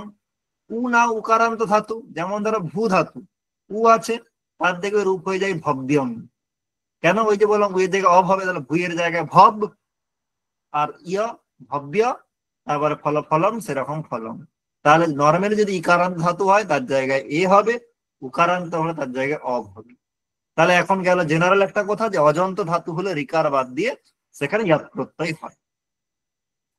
তাহলে ব্যঞ্জন বর্ণ শেষে থাকলে সবের থেকে তো কি প্রত্যয় হয়? নিয়ত প্রত্যয় হয়। কিন্তু কিছু ব্যঞ্জন বর্ণান্ত ধাতু আছে সেখানে আবার ইয়ত প্রত্যয় হয়। ওর জন্য সূত্র আসছে পোর আদুপধাত। সূত্র মাথায় রাখার কোনো দরকার নেই, অর্থটা তাৎপর্যটা বুঝে রাখো। তাৎপর্যটা কি? তাৎপর্য হচ্ছে ধাতুর শেষে যদি প বর্গ থাকে, প বর্গ মানে কি? প, ফ, ব, ভ, ম থাকে। আর উপধাতে যদি অ থাকে, যেমন ধরো লব ধাতু, লব, লভতে, লভেতে, লভন্তে আমরা জানি। লব ধাতু শেষে কি আছে? ভ, ভ পবর্গান্ত। ভয়ের আগে কি আছে? অ আছে উপধাতে। লব ধাতু, অকার আছে উপধাতে, অন্তে ভ আছে, তাহলে এর থেকে নিয়াত হবে না ইয়াত হবে? ইয়াত হবে। কেন ইয়াত হবে? তার কারণ ওই যে বললাম পবর্গান্ত আর উপধায় অ থাকলে। তাহলে লব অন্তস্থ জোড়ে দাও, লভ ইয়া যোগ লভ্য, ফল ফলম সেরকম লভ্যম। সব ধাতু, তাহলে সব ধাতু কি আছে? প বর্গ অন্তে আছে, উপধায় অ আছে, সপ্যম। তাহলে সপ্যম লভ্যম, তাহলে আমরা এই যেটা পাচ্ছি, কেন পাচ্ছি? তার কারণ ওই যে শেষে প বর্গ আছে তাই এখানে, আর উপধায় অ আছে তাই এখানে ব্যঞ্জন বর্ণান্ত হওয়া সত্ত্বেও এখানে নিয়াত হবে না, ইয়াত হবে। এবার আর কিছু ধাতু স্পেশাল আছে যেগুলোর থেকে হয়, সেগুলো হচ্ছে শক ধাতু, সহ ধাতু। আমি এগুলো কেন বলছি? তার কারণ ব্যতিক্রম গুলোই দিয়ে দেয়। শক ধাতু এখানে ককারান্ত, সহ ধাতু হকারান্ত, তা সত্ত্বেও এই দুটো থেকে ইয়াত প্রত্যয় হয়। তার ফলে এখানে কি হয়ে যায়? শক থেকে ইয়া যোগ করলে সক্য, সহ্য, ফল করে সক্ষম সক্ষম। এখানে আর একটা এনেছে গদ, মদ, চর, ইয়মশ্চ অনুপসর্গে। এখানে চারটে ধাতু বলে, গদ, মদ, চর, ইয়ম। গদ, মদ, চর, ইয়ম। তাহলে এখানে নর্মালি গদ মানে দকারান্ত, তাহলে এখানে সব কি হওয়া উচিত ছিল? নিয়ত হওয়া উচিত ছিল, কিন্তু এখানেও ইয়ত হয়। তাই গদ্যম, মদ্যম, চরিয়ম, ইয়ম্যম। এখানে একটা জিনিস মাথায় রাখবে, যে চর যে ধাতুটা আছে তার কি রূপ হয়? একটা চরীয় রূপ হয়, আর একটা চারীয় রূপও হয়। কখন? তাহলে হচ্ছে যদি গুরু অর্থ হয় তখন কি রূপ হয়? আচার্য। গুরু অর্থ বাদ দিয়ে যেখানে চর ধাতু পাবো সেখানে ইয়ত প্রত্যয় হবে। একমাত্র গুরু অর্থে আপূর্বক চর ধাতু থেকে নিয়ত প্রত্যয় হয়। আচার্য গুরু, বাদ বাকি যেখানে ইয়াত চর ধাতু থাকবে তার থেকে কি প্রত্যয় হবে? তার থেকে ইয়াত প্রত্যয় হবে। কিন্তু যদি কি থাকে? গুরু অর্থে থাকে তখন কিন্তু নিয়াত প্রত্যয় হয়। আচার্যতে কিন্তু নিয়াত প্রত্যয় আছে, বাদ বাকি জায়গায় কিন্তু ইয়াত প্রত্যয় হয়। ঠিক। আর তিনটে শব্দের নিপাত করছে অবদ্য, পণ্য এবং বরীয়। এই তিনটে শব্দেরও কিন্তু ইয়াত প্রত্যয় আছে। ভালো করে যে দেখো, অবদ্য হচ্ছে বদ ধাতু, পণ ধাতু নকারান্ত, আর ব্রি ধাতু, তাহলে ব্রি ধাতু রিকারান্ত, তাহলে তার থেকেও নিয়ত হওয়ার কথা ছিল। কিন্তু এই তিনটের থেকে কি প্রত্যয় হয়? এই তিনটের থেকেই ইয়াত প্রত্যয় হয়। অবদ্য, পণ্য আর বর্গীয়, এই তিনটের থেকে ইয়াত প্রত্যয় হবে, নিয়াত প্রত্যয় হবে না। যদিও এগুলোর থেকে নিয়াত প্রত্যয়ের প্রাপ্ত ছিল, তাহলে আমরা বিকল্প বা যেগুলো আমরা অন্যরকম ভাবে পেলাম সেগুলো কি কি পেলাম? তাহলে সেগুলো আমরা পেলাম শক ধাতু, সহ ধাতু, আর তার সঙ্গে পেয়েছিলাম যে পবর্গান্ত ধাতু, উপধায় অ থাকতে হবে, গদ, মদ, চর, ইয়ম, অবদ্য, পণ্য এবং বর্গীয়। ঠিক। আর একটা আমরা পাচ্ছি বহ ধাতু। তাহলে বহ ধাতু কি? হকারান্ত, তা সত্ত্বেও সেখানে আমরা কি পেয়েছি? ইয়াত প্রত্যয় পেয়েছি, দিয়ে কি রূপ হয়ে যায়? বহ্যম। রি ধাতু, তাহলে রি ধাতু যেটা আছে, রি ধাতু দেখো রিকারান্ত, তার থেকে তো নিয়ত হওয়ারই কথা, কিন্তু রি ধাতু থেকে এই দুটো অর্থে স্বামী এবং বৈশ্য এই অর্থে ইয়াত হয়। আমি এটা কেন বললাম? এখান থেকে প্রশ্ন দিতে পারে যে রি ধাতু যেটা আছে তার থেকে ইয়াত প্রত্যয় কখন হয়? স্বামী অর্থে, বৈশ্য অর্থে, ব্রাহ্মণ অর্থে, অথবা সব অর্থেই। তাহলে সেখানে স্বামী আর বৈশ্য অর্থেই কিন্তু কি হয়? ইয়াত প্রত্যয় হয়। বাদ বাকি জায়গায় নিয়াত প্রত্যয়। রি ধাতুটা স্পেশাল। রি ধাতু থেকে ইয়াত স্বামী আর বৈশ্য অর্থেই হয়। ব্রাহ্মণ অর্থে অথবা প্রাপ্তব্য অর্থে বা অন্য অর্থে সেখানে কিন্তু কি হবে না? সেখানে কিন্তু নিয়াত প্রত্যয় হবে, সেখানে আরিয়াহ রূপ হবে। আর যেমন স্বামী মানে প্রভু, অথবা বৈশ্য মানে ক্ষত্রিয় বৈশ্য যদি বোঝায়, তাহলে সেখানে অরিয়া রূপ হয়। ঠিক। তারপর আমাদের এখানে ভব্য, গেয়, এগুলো শুধু শুনে রাখো একবার করে। ভব্য, গেয়, প্রবচনীয়, উপস্থানীয়, জন্য, আপ্লাব্য, আপাত্য, এই রূপগুলো হয়। এগুলো কিন্তু আমাদের ইয়াত প্রত্যয়ান্তর ক্ষেত্রে নিপাত হয়। এগুলো জাস্ট শুনে রাখো, এগুলো বিশেষ মাথায় রাখা দরকার নেই। তারপরে আমাদের আসছে নিয়াত প্রত্যয়। তাহলে সেখানে আমরা বেসিক কি, রিকারান্ত ধাতু, হলন্ত ধাতু মানে ব্যঞ্জন বর্ণান্ত ধাতু, তার থেকে নিয়াত প্রত্যয় হয়। তাহলে সেখানে রিকারান্ত ধাতু কি আছে? ক্রি ধাতু। তার কি রূপ করেছি আমরা? কার্যম। কেন করলাম? তার বেসিক নিয়ম কি? তার বেসিক নিয়ম হচ্ছে যে যদি যদি কি থাকে, উপধাতে অ থাকে, ই থাকে, উ থাকে, আর রি থাকে, যদি শেষে, ধাতুর শেষে কি থাকে, ই, উ আর রি, তাহলে সেখানে আই, আব, আর হয়। এটা হচ্ছে শেষের জন্য। আর এই অটা হচ্ছে উপধার জন্য। ধাতুর উপধাতে যদি অ থাকে তাহলে আ হবে, আর ধাতুর শেষে যদি ই থাকে, উ থাকে বা রি থাকে, নিয়ত প্রত্যয় গেলে আই, আব, আর হবে। যেমন ক্রি ধাতু, তার কি আছে? আর। তাহলে যদি ভালো করে দেখো, নিয়াতের ইয়া পড়ে থাকে, তাহলে ক্রি ধাতু রিয়ের জায়গায় আর হলো কার, নিয়াতের অন্তস্থ জ যোগ করলে কি হবে? কার্য। সু করে দাও কার্যম। ঠিক তেমন যদি ইকারান্ত থাকে তাহলে সেখানে আই হয়ে যাবে, উকারান্ত থাকলে সেখানে আব হয়ে যাবে। আর যদি উপধায় অ থাকে তার আ হয়ে যায়। যেমন ধরো পট ধাতু, তার থেকে কি হয়? নিয়ত করলে ইয়ত তো পড়েই থাকে, উপধায় অ আছে, ঠয়ের আগে অ, তার আ হয়ে যাবে। তাহলে তার রূপ কি হয়ে যাবে? পাঠ্যম। হবে না? হবে না? তার মানে খাদ ধাতু, খাদ ধাতু এরকমই এমনি থাকবে। হস ধাতু, তার থেকে যদি ইয়াত করো, উপধায় কি আছে? অ আছে, তাহলে রূপ হয়ে যাবে হাস্য, হাস্যম। ঠিক, তাহলে সেখানে আমরা কি পাচ্ছি যে যদি উপধায় অ থাকে তার জায়গায় আ হবে, শেষে ই থাকলে আই হবে, উ থাকলে আব হবে, রি থাকলে আর হবে। এটা উদাহরণ পাবো, উ থাকলে আব হবে, ই থাকলে আই হবে, তার উদাহরণ আমাদের আসবে।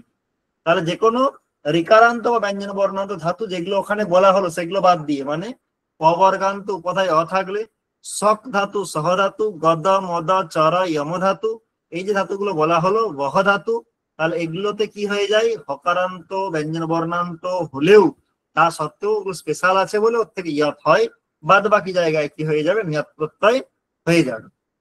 এরপরে একটা আসছে ভুজ ধাতু। ভুজ ধাতুর মজার বিষয় হচ্ছে, ভুজ ধাতুর থেকে যখন নিয়াত প্রত্যয় করা হয় তখন দুটো রূপ হয়। একটা হচ্ছে ভোজ্যম, আর একটা হচ্ছে ভোগ্যম। এটা কেন আমি আলাদা করে বলছি, তার কারণ হচ্ছে এটা আলাদা করে বলতে হবে এই কারণেই যে ভুজ ধাতু যেটা আছে তার কিন্তু একই অর্থে ভোজ্যম, একই অর্থে ভোগ্যম হয় না। দুটো তাৎপর্য আলাদা। যখন ভোজন করার জন্য, যেটা ভোজন করা যেটা যোগ্য, যেমন ধরো খাবার তেল, তাকে আমরা ভোজ্য বলি। আর ভোগ্য মানে হচ্ছে যেটা পালন করার যোগ্য। ভোজ্য মানে খাওয়ার যোগ্য, আর ভোগ্য মানে পালন করার যোগ্য। যেমন অর্থ হচ্ছে, যার উদাহরণ হচ্ছে বীর ভোগ্যা বসুন্ধরা, তার মানে বীরদের দ্বারা ভোগ্যরা মানে খাওয়ার জন্য আছে পৃথিবী না, পালন করার জন্য। তাহলে ভোগ্য হয় পালন অর্থে, আর ভোজ্য হয় কি অর্থে? ভোজন অর্থে বা খাওয়া অর্থে। তাই এটা অনেক সময় দিয়ে দিতে পারে যে ভোজন অর্থে ভুজ ধাতুর থেকে নিয়ত প্রত্যয় করে কি রূপ হয়? ভোজ্যম, ভোগ্যম, উভয়ম, অথবা আর একটা রূপ দিয়ে দিল ভাজ্যম। তাহলে সেখানে কিন্তু ভোজন অর্থে হলে ভোজ্যম করতে হবে, আর পালন অর্থে করলে সেখানে কি করতে হবে? ভোগ্যম করতে হবে। তারপরে দেখো, এখানে আমাদের কতগুলো শব্দ দিয়েছে। এখানে আপূর্বক সু ধাতু, আ উপসর্গ, সু ধাতু, ইউ ধাতু। এই সু আর ইউ এই দুটো দেখো উকারান্ত। তাহলে উকারান্ত হলে কি? অজন্ত। তাহলে এখানে ইয়ত ছিল, কিন্তু এটাও ব্যতিক্রম। সু ধাতু আর ইউ ধাতু এর থেকে নিয়ত হয়, এগুলো ব্যতিক্রমই এনেছে। তাহলে দেখো সু ধাতু উকারান্ত, তার থেকে নিয়ত হয়ে বলেছিলাম উকারের জায়গায় আব হবে। দেখো আ সু, উ এর জায়গায় আব, আসাব ইয়, আসাব্য, আসাব্যম।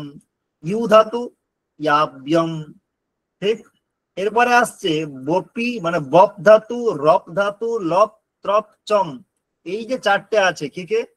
বপ, রপ, লপ এবং ত্রম। বপ, রপ, লপ, ত্রপ এবং চম, 5টা ধাতু। এই যে এখানে দেখো লিস্ট করে দেওয়া আছে।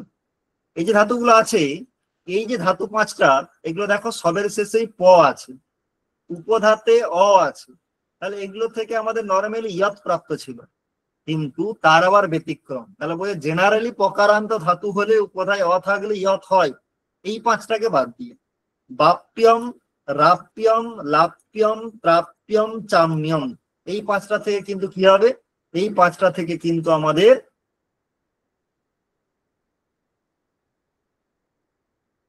নিয়তি হবে। বপের বাপ্যম, রপের রাপ্যম, লপের লাপ্যম, এখানে দেওয়া নেই, করে নিতে পারো লাপ্যম। এগুলো ব্যতিক্রম, তাদের একটু মাথায় রাখতে হবে। লাপ্যম, প্রাপ্যম, চাম্যম। একটা জিনিস সবসময় জানবে যে এমসিকিউ পরীক্ষাতে তুমি কতটা শুনছো তার উপর নির্ভর করছে। কারণ হচ্ছে এখানে তোমাকে কিন্তু কোনো কিছু মাথায় রাখতে হবে না, তোমাকে গেস করতে হবে, টেকনিকটা মাথায় রাখতে হবে। তাতে তুমি যত ভালো, যেগুলো একটা দুটো ব্যতিক্রম আসবে শুনে থাকো যদি, তাহলে তোমার কিন্তু গেস করতে অনেকটা সুবিধা হবে। সেজন্য অনেক সময় মনে হতে পারে যে এত ভ্যারাইটি আর মাথায় থাকবে, নাই থাক, কিন্তু শোনা থাকলে তার কিন্তু একটা সংস্কার থাকবে যদি কোনো কারণে ব্যতিক্রম আসে। আর আমি বারবার বলছি যে জেনারেল আমি পড়াচ্ছি না, কারণ জেনারেল পড়াতে গেলে সময় লাগবে। আমরা একটা ক্লাসের মধ্যে বিশেষগুলোই চর্চা করার চেষ্টা করছি। এরপরে আমাদের আসছে যে ক্যাপ প্রত্যয়। তাহলে ক্যাপ কোথা থেকে হয়? তাহলে এখন ভালো করে যদি খেয়াল করে দেখো, এখানে বদ ধাতু একটা খুব ক্রিটিক্যাল। কেন বদ ধাতু খুব ক্রিটিক্যাল? বদ ধাতু যদি নর্মালি দেখো, বদ ধাতু কিন্তু দকারান্ত, তাহলে এর থেকে নিয়ত প্রত্যয় হওয়ার কথা। নিয়ত প্রত্যয় হলে কি হবে? বাদ্যম। এই বদ ধাতুর থেকে যার নিয়ত প্রত্যয় হয়, বাদ্যম রূপ হয়, কোনো সমস্যা নেই, একমাত্র অবদ্ধকে ছেড়ে দিয়ে। কারণ অবদ্ধ নিপাত ছিল, অবদ্ধ পণ্য বরিয়া, বাদ বাকি জায়গায় নিয়ত প্রত্যয় হয়েছে। এখন এই বদ ধাতুর আগে যদি কোনো শব্দ থাকে, যেমন ধরো ব্রহ্ম শব্দ, তার সঙ্গে যদি যুক্ত যদি বদ ধাতু থাকে, এর থেকে কিন্তু নিয়ত প্রত্যয় হবে না। এর থেকে ক্যাপ প্রত্যয় হতে পারে, অথবা ইয়াত প্রত্যয় হতে পারে। যদি ইয়াত প্রত্যয় হয়, বদ ইয়া যোগ করলে ব্রহ্মবদ্য, ঠিক সু মানে ফলম ব্রহ্মবদ্যম।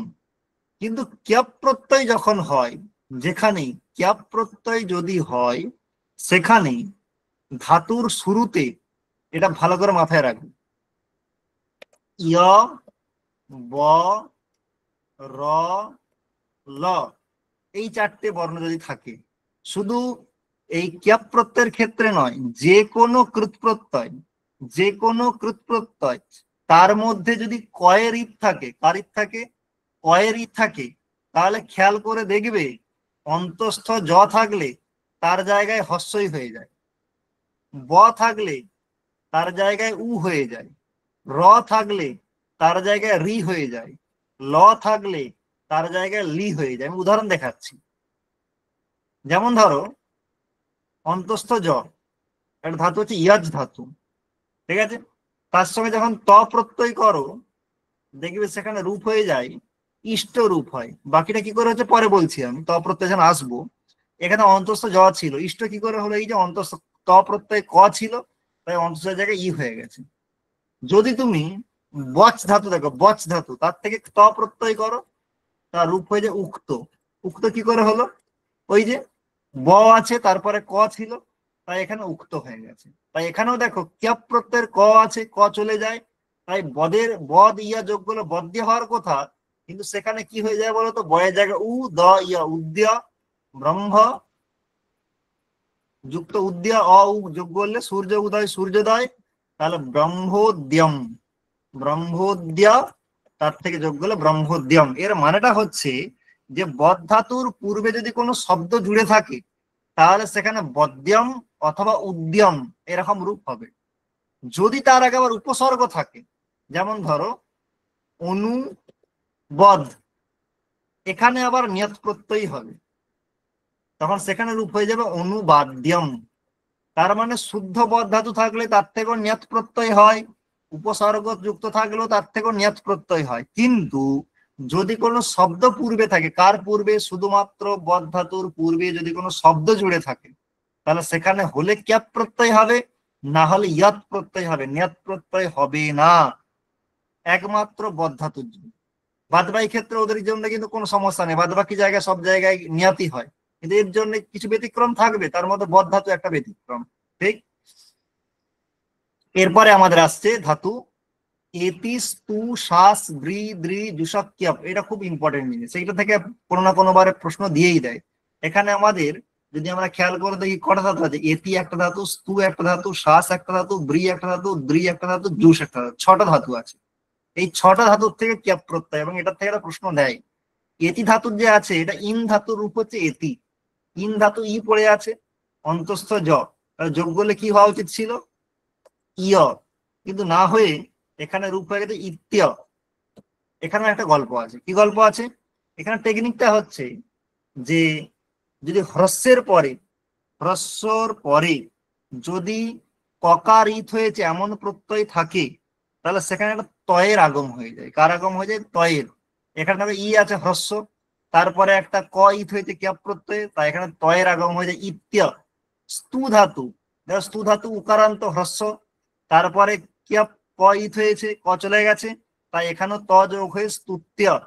ব্রি ধাতু, ব্রি ধাতু রিকারান্ত, তাহলে সেখানে দেখো রিকারান্ত হওয়ার জন্য এখানে কিন্তু কি পাওয়ার কথা ছিল? ব্রি, এখানে কিন্তু ন্যাত পাওয়ার কথা ছিল রিকারান্ত হওয়া সত্ত্বেও, কিন্তু যদি স্পেশাল ব্রি আর দ্রি, এদের থেকে ন্যাত হবে না, ক্যাপ হবে। সেখানে ব্রি হ্রস্ব, তারপরে ইয় ত যোগ করে বৃত্য, দ্রি হ্রস্ব, ইয় ধৃত্য। আর শ্বাস আর জুস, শ্বাসের সঙ্গে ক্যাপ করে শিষ্য, আর জুসের সঙ্গে ক্যাপ করে জুস্য। এই রূপটা বিশেষ করে মাথায় রাখবে, অনেক জায়গায় জিজ্ঞাসা করে যে শ্বাসের সঙ্গে ক্যাপ প্রত্যয় যোগ করলে কি রূপ হয়, তাহলে আন্দাজি করা যায় না। অনেকে মনে করতে পারে শাস্য রূপ হয়, শস্য রূপ হয়, অপশন দিয়ে দিল শাস্যম, শস্যম, শিষ্যম, সবগুলোই। তাহলে দেখি শিষ্যটা মাথাতেই আসে না, শাস্যম হতে পারে, শস্যম হতে পারে, কিন্তু আসলে শিষ্য রূপ হয়। ঠিক। এরপর দুটো একটা জাস্ট মানে আমাদের আছে, ই ধাতু, ই হয় কার জায়গায় খন। একটা জিনিস মাথায় রাখবে, খন ধাতু থেকেও ক্যাপ প্রত্যয় হয়, এবং তার রূপটা হয় খেয়ম। কি করে হয় আর এত কঠিন করে লাভ নেই, খন ধাতুর রূপ হয় খেয়, খেয়ম।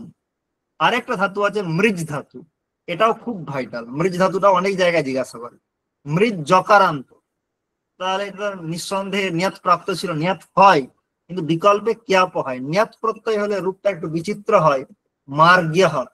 এখানে তাকে উপধায় রি ছিল, তার জায়গায় আর হয়ে যায়, মার জয়ের গ হয়ে যায়, এর রূপ হয়ে যায় মার্গ্য। আর যখন ক্যাপ প্রত্যয় হয়, তখন ক্যাপের ইয়া পড়ে থাকে, মৃজ ইয়া যোগ করলে মৃজ্য হয়। তাই মৃজ ধাতু থেকে দুটো প্রত্যয় হয়, নিয়াত প্রত্যয় হয়, ক্যাপ প্রত্যয় হয়। নিয়াতের উপায় মার্গ্য, আর ক্যাপের উপায় মৃজ্য। বিশেষ করে মার্গ্যটা মাথায় রাখবে, মার্গ্য এরকম দিয়ে বলবে এখানে কি প্রত্যয় আছে, ইয়াত প্রত্যয় আছে, ন্যাত প্রত্যয় আছে, ক্যাপ প্রত্যয় আছে, ঘয় প্রত্যয় আছে। তাহলে সেখানে কিন্তু তোমার সঠিক চয়েস হচ্ছে নিয়াত প্রত্যয়। আর যদি বলে মৃজ ধাতুতে কি প্রত্যয় হতে পারে, নিয়াত হতে পারে, ক্যাপ হতে পারে, না সেখানে ইয়াত হতে পারে, অথবা সবগুলোই হতে পারে, তাহলে সেখানে যদি অথবা সবগুলো দেবে না, নিয়াত, ইয়াত, ক্যাপ, অথবা নিয়াত আর ইয়াত, তাহলে নিয়াত আর ইয়াত হতে পারে, নিয়াত আর ক্যাপ হতে পারে, ইয়াত হতে পারে না। ঠিক। তারপরে এই শব্দগুলো একটু জাস্ট শুনে রাখো, এসব নিপাতন, রাজসূয় শব্দ, সূর্য শব্দ, মৃষোদ্যা, রুচ্যা, কুপ্যা, কৃষ্টপাচ্য, অব্যথ্য, এগুলো থেকেও কি প্রত্যয় হয়েছে, এগুলো থেকেও ক্যাপ প্রত্যয় হয়েছে। সূর্য শব্দটা বিশেষ করে মাথায় রাখবে, সূর্য শব্দ যেটা আমাদের সকালবেলায় রোজ রোদ দেয়, সেই সূর্য শব্দটাও শ্রী ধাতু থেকে ক্যাপ প্রত্যয় করে সূর্যা এই রূপটা হয়েছে। রাজসূয়া, সূর্যা, মৃষোদ্যা, রুচ্যা, কৃষ্টপাচ্য, এগুলো সব থেকে কি প্রত্যয় হয়েছে, ক্যাপ প্রত্যয় হয়েছে। ঠিক। তাহলে এইভাবে আমাদের ক্যাপ প্রত্যয় আমরা শেষ করলাম। এরপরে আমাদের আসছে ত্বা প্রত্যয়। তাহলে ত্বা প্রত্যয় নিয়ে আমরা বিশেষ কিছু বলবো না, আমরা সকলেই জানি ত্বা প্রত্যয় কখন কোন অর্থে হয়। আর এখানে যে আমরা শুধু এইটুকু বলবো যে ধাতুর পূর্বে উপসর্গ থাকলে লিয়াপ প্রত্যয় হয়। তার মধ্যে এই গম ধাতু আর নম ধাতুটাকে একটু খেয়াল করে রাখবে, আপূর্ব গম ধাতু বা যে কোনো থাকলে গম ধাতুর ত্বা প্রত্যয়ে যখন উপসর্গ পূর্বে থাকবে লিয়াপ হবে, সেখানে গম্য এটাও ঠিক, গত্যে এটাও ঠিক। নম ধাতুরও থাকে নম্য, এটাও ঠিক, নত্য এটাও ঠিক। ঠিক আছে, বাদ বাকি আর বিশেষ কিছু মনে করাবার কিছু নেই। তুমুনের ক্ষেত্রে আমরা যেটা জানি, তুমুন আমাদের জেনারেলি যেমন হয় তুমুন, সেখানে আর বিশেষ কোনো বক্তব্য নেই তুমুনের ক্ষেত্রেও। এরপরে আমাদের যেটা আছে ত তবতু, এইখানে আমার কিছু বলার আছে। সেখানে 1 নম্বর হচ্ছে ত আর তবতু, এই দুটো প্রত্যয়কে ব্যাকরণ নিষ্ঠা প্রত্যয় বলা হয়। ত তবতু জেনারেলি অতীতকালে হয়। জেনারেলি কেন বলছেন একটু পরে বলছি। যে ত প্রত্যয় বর্তমান কালেও হয়। আমরা কোথায় পড়েছিলাম, সেখানে যখন আমরা কারক পড়েছিলাম সেখানেও দেখেছিলাম যে বর্তমান কালে ত প্রত্যয় হলে তার কর্তায় ষষ্ঠী হয়। সেই বর্তমান কালে ত প্রত্যয় কোথায়, তার সূত্রটা আমরা এখানে পাই। এবং এর মধ্যে ত প্রত্যয়টা আমাদের হয় কর্ম অথবা ভাববাচ্যে, আর তবতু প্রত্যয়টা হয় কর্তা অর্থে। বাদ বাকি রূপ কিভাবে হয় তোমরা জানো, তার সত্ত্বেও আমি একটা স্পেশাল বলবো রূপ সিদ্ধি নিয়ে, যে রূপ কি করতে হয়। সেখানে আমরা বর্তমান কালে মতিবুদ্ধি পূজার্থেভ্যস্য, এর দ্বারা বর্তমান কালে ত প্রত্যয় হয়। রাজ্ঞাম মতঃ, এখানে যে ত প্রত্যয়টা বর্তমান কালে, জেনারেলি ত প্রত্যয় অতীত কালে হয়। ঠিক। এরপর যেটা বলার আছে সেটা হচ্ছে এই জায়গাটা। এই চারটা খুব ইম্পর্টেন্ট। এই চারটা এই কারণে ইম্পর্টেন্ট, আমরা সকলেই মোটামুটি রূপ মুখস্থ করি। তা সত্ত্বেও যদি কোনো কারণে আমাদের কমন না আসে, সেক্ষেত্রে আমরা কি করব, ধাতুর সঙ্গে ত যোগ করে দিল। সেখানে আমাদের কি করতে, এটা পারলে তোমার স্ক্রিনশট নিয়ে রাখ। সেখানে হচ্ছে দেখো, এখানে একটা লজিকটা বলা হচ্ছে শান্ত। শান্ত মানে শান্ত ধাতুগুলো না, শান্ত মানে সকারান্ত। তালব্যস্য অন্তে আছে এমন ধাতু থেকে যদি ত প্রত্যয় করা হয়, তাহলে ত প্রত্যয় ন্যাচারালি ত পড়ে থাকে। যেমন ধরো কৃত, গত, পঠিত, ত পড়ে থাকে। কিন্তু যদি তালব্য সকারান্ত ধাতু হয়, তটা ট হয়ে যায়।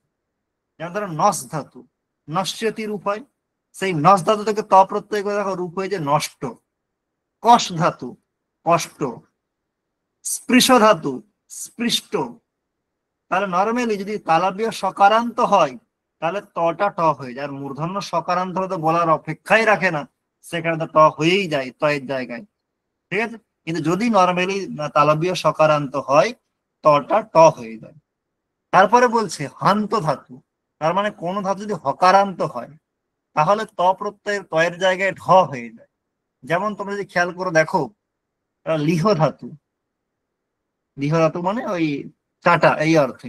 লিহ ধাতু হকারান্ত, দেখো তার রূপ হয়েছে লিঢ। উহ ধাতু, তার দেখো উঢ। সহ, সহতে সোঢ। দৃঢ় ধাতু দৃঢ়, গাঢ়। তাহলে এখানে দেখো যত হকারান্ত ধাতু হয়, সেক্ষেত্রে তয়ের জায়গায় কি হয়ে যায়, ঢ হয়ে যায়। দীর্ঘ রিকারান্ত ধাতু, শুধু রিকারান্ত না, যেমন ক্রি ধাতু রিকারান্ত, তার তো তই থাকে। দীর্ঘ রিকারান্ত, তার ক্ষেত্রে তয়ের জায়গায় মূর্ধন্য ন হয়ে যায়। যেমন ক্রি বলে একটা ধাতু আছে, ক্রি ধাতুর কি রূপ হয়, কিরতি। যেমন সূর্য কিরতি, মানে সূর্য কিরণ দেয়। সেই অর্থে ক্রি ধাতুর ডবল রি, মানে দীর্ঘ রি আর কি। তার রূপ হয়ে যাবে ত না করে কীর্ণ। গ্রি ধাতু গীর্ণ, জ্রি ধাতু জীর্ণ, ত্রি ধাতু তীর্ণ। ঠিক। আর এগুলো তো ত তো থেকে যায়, পঠিত, গত, নত, ইয়ত, রত, এগুলো তো থাকে, এদের কোনো বলার কিছু নেই।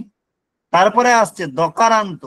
যদি কোনো ধাতু দকারান্ত হয়, যেমন ধর অধাতু, ছিদ ধাতু, ভিদ ধাতু, ক্লিদ ধাতু। ভিদ ধাতুর ভিদ্যাতে যে রূপটা হয়, অথবা ছিদ্যাতে যে রূপ হয়, তাহলে তার কি হবে, ছিন্ন, ভিন্ন।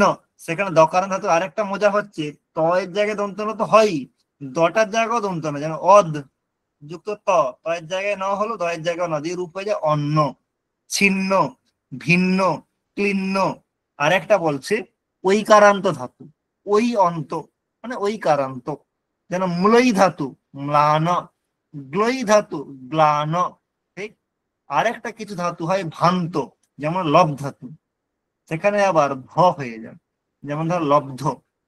লুব ধাতু লুব্ধ, ক্ষুব ধাতু ক্ষুব্ধ, রব ধাতু আরভতে আরব্ধ, স্নিহ ধাতু স্নিগ্ধ। তাহলে এরকম হয়। এরপরে একদম কতগুলো স্পেশাল কেস। সুস ধাতু, তার আবার দেখো ক হয়ে যায়। দেখি রূপ হয় শুষ্ক। সুস ধাতু তুমি গেসই করতে পারো না। সুস ধাতুর ত প্রত্যয়ের রূপ হচ্ছে শুষ্ক। পচ ধাতু, এটা জগৎ প্রসিদ্ধ। পচ ধাতুর ত প্রত্যয় কি রূপ হয়ে যায়, তয়ের জায়গায় ব চলে আসে, যে রূপ হয়ে যায় পক্ব। তাহলে আমরা দেখতে পেলাম যে তয়ের কত রকমের ভ্যারাইটি আমরা পাই। মানে ট হতে পারে, ঢ হতে পারে, ন হতে পারে, দন্ত ন হতে পারে, ধ হতে পারে, ক হতে পারে। ঠিক আছে, এটা যদি কোনো কারণে আমাদের কমন না আসে মুখস্থ করার মধ্যে, একটা ওয়াইল্ড গেস করতে চাইলেও সেটাও যেন বুদ্ধিপূর্ণ একটা গেস হয়, তার জন্য এটা তোমাদেরকে আমি একটা রাস্তা দিলাম। এরপরে আমরা যেটা নিয়ে বলে আমরা আমাদের ক্লাস শেষ করব, সেটা হচ্ছে সত্রী প্রত্যয় এবং সানজ প্রত্যয়। এটা যে সত্রী প্রত্যয়ের যোগে কি রূপ হবে আর সানজ প্রত্যয়ের যোগে কি রূপ হবে, যদি পরিনিষ্ঠিত রূপ করতে দেয়, তাহলে সত্রী আর সানজ প্রত্যয় রূপ কখনো ভুল হবে না। কেন ভুল হবে না? একটা জিনিস তোমরা জানবে, পরস্মৈপদী ধাতু থেকে সত্রী প্রত্যয় হয়, আর আত্মনেপদী ধাতু থেকে সানজ প্রত্যয়, এটা তোমরা সকলেই জানো, আমি জাস্ট মনে করালাম। যেমন ধরো ভূ ধাতু, তার থেকে সত্রী প্রত্যয় হয়। এর ধাতু, সেব ধাতু, লব ধাতু, তাদের থেকে সানজ প্রত্যয় হয়। এখন একটা নিয়ম হচ্ছে, যে ধাতুর সত্রী প্রত্যয় বা সানজ প্রত্যয় করতে চাও, প্রথমে আমি সত্রীটা শিখি তারপর সানজটা। যে ধাতুর সত্রী প্রত্যয় করতে চাও, সেই ধাতুর লট লকারের রূপটা একটু মনে করো। যেমন ভূ ধাতু, তার লট লকারের কি রূপ? ভবতি, ভবতঃ, ভবন্তি, এনাফ। পচ ধাতু, পচতি, পচতঃ, পচন্তি, এনাফ। এইখানে মাথায় রাখবে যে সত্রী প্রত্যয় যেটা হয়, তার কি পড়ে থাকে? অত পড়ে থাকে। কি পড়ে থাকে? অত। বাকি সব চলে যায়। এখন ধরো পচতি, পচতঃ, পচন্তি, ঠিক? এখানে যে জিনিসটা করতে হবে, যে শেষে আমাদের যদি অতি থাকে, তার শেষে অতি থাকে, প্রথম পুরুষ এক বচনের শেষে যদি অতি থাকে, প্রথম পুরুষ কি বললাম, প্রথম পুরুষের এক বচনে যদি অতি থাকে, তাহলে সেইখানে সিম্পল বহু বচনে চলে যাবে। কোথায় চলে যাবে? বহু বচনে।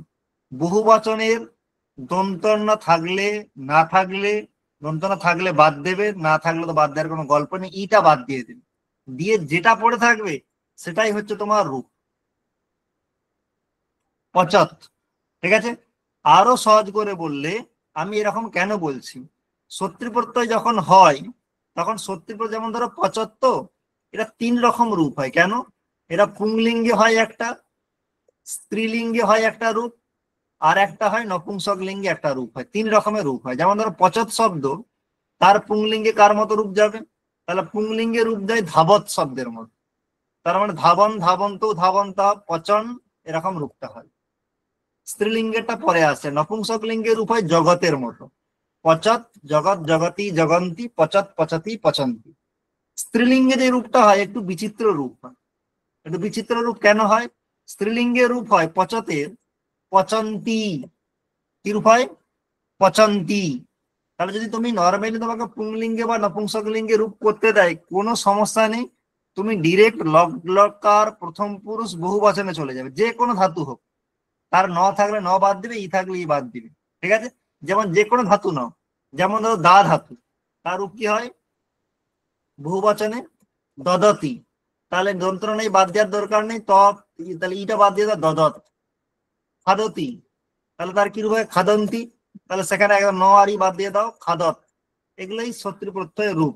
এটা পুংলিঙ্গে আর নপুংসক লিঙ্গে কোনো সমস্যা নেই। সমস্যা হচ্ছে এই স্ত্রীলিঙ্গে, কোথাও দন্তন্য থাকে সত্রী প্রত্যয়ের ক্ষেত্রে, আর কোথাও থাকে না। সেটা কি করে জানবো?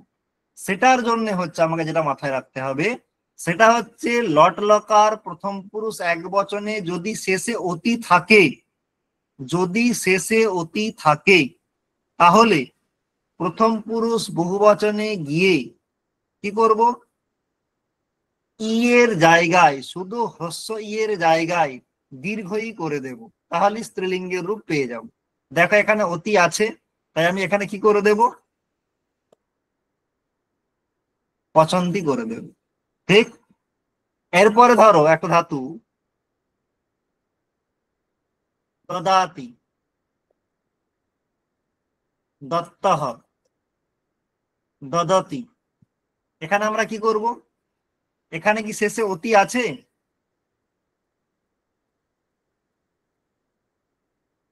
কি আছে? আতি আছে। তাহলে আমরা এখানে কি করব? লট লকার প্রথম পুরুষ বহু বচনে চলে যাব, তার হস্যইকারটা দীর্ঘইকার করে দেব। যদি দন্তন্য থাকতো দন্তটাকেও বাদ দিয়ে দিও, দন্তন্য রাখতাম না। এখন প্রশ্ন, স্যার তাহলে এরকম করার দরকার কি? আমরা লট লকার প্রথম পুরুষ বহু বচনে জাস্ট যাব, হস্যইকারের জায়গায় দীর্ঘইকার করে দেবো অতি আতি, আপনি এরকম বলছেন কেন? বলছি কারণ এর টুইস্ট আছে। ক্রি ধাতু, তার রূপ হয় করতি, পুরুতঃ, পূর্বন্তী। এখন খেয়াল করে দেখো, এর যদি আমি হস্যইটাকে দীর্ঘই করে দিই হবে কি? এখানে দেখো অতি আছে, কি আছে? অতি। অতি নেই, আছে কি অতি? তাহলে এখানে কি করতে হবে? দন্তটা বাদ দিয়ে দিতে হবে থাকলেও। তাহলে এখানে রূপ হয়ে যায় পূর্বতী। বুঝতে পেরেছো? তাই পুংলিঙ্গে নপুংসক লিঙ্গে কোনো সত্যি প্রত্যয়ের সমস্যা নেই। লট লকার প্রথম পুরুষ বহু বচনের দন্তন্য থাকলে বাদ দেবে, ই থাকলে বাদ দিয়ে দেবে। ঠিক আছে, তাহলেই পেয়ে যাবে। স্ত্রীলিঙ্গের যদি রূপ জিজ্ঞাসা করে, তাহলে দেখবে লট লকার প্রথম পুরুষ এক বচনে অতি আছে না নেই। যদি অতি থাকে তাহলে দন্তন্য থাকবে, এবং সেটা সবসময় করবে লট লকার প্রথম পুরুষ বহু বচনের সঙ্গে, এক বচনের সঙ্গে করবে না, করলে সমস্যা হয়ে যাবে। কারণ এখানেই তোমরা একটু আগে দেখলে যে যেমন ধরো এখানে করতি আছে, তো তুমি যদি এখান থেকে করে দাও করতি দীর্ঘইকার, তাহলে করতি রূপ হয়ে যাবে। আমাকে তাই সবসময় রূপ করতে হবে লট লকার প্রথম পুরুষ বহু বচনে করতে হবে, এক বচনে নয়। শুধু চেক করতে হবে এক বচনে, কিন্তু পরিবর্তনটা করবো সবসময় বহু বচনে। যদি অতি থাকে তাহলে দন্তন্য রাখবো, যদি অতি না থাকে দন্তন্য রাখবো না। এই গেল সত্যি প্রত্যয়। এরপরে আর একটা বলার আছে সানজ প্রত্যয়। সানজ প্রত্যয়ের ক্ষেত্রে কি করব? সেম ক্রাইটেরিয়া, সেবতে, সেবেতে, সেবন্তে। ঠিক আছে, তাহলে এখানে আমি দেখবো, চেক করব অতে আছে কিনা। তাহলে আদমনে পদ থেকে কি হয়? সানজ প্রত্যয়। কি হয়? সানজ। সানজের কি পড়ে থাকে? আন পড়ে থাকে। কি পড়ে থাকে? আন। ঠিক আছে, তাহলে সেখানে দেখবো যে লট লকার প্রথম পুরুষ এক বচনে অতে আছে কিনা। যদি অতে থাকে তাহলে প্রথম পুরুষ বহু বচনে যাব, শেষে তে থাক, তে থাক সেটাকে বাদ দেব। বাদ দিয়ে আমরা কি করব? তার সঙ্গে মান যোগ করব। কি যোগ করব? মান। সেবন্তেন তেটা বাদ দিলে সেব যুক্ত মান যোগ করলে কি হবে? সেব মান। ঠিক তেমনি ধরো লভতে, লভেতে, লভন্তে। তাহলে এখানে অতে আছে আছে না নেই? আছে। তাহলে প্রথম পুরুষ বহু বচনে লভ নেব, মান যোগ করে দেবো, লভ মান। এরপরে এখন খেয়াল করে দেখো দা ধাতু, কি রূপ হয়?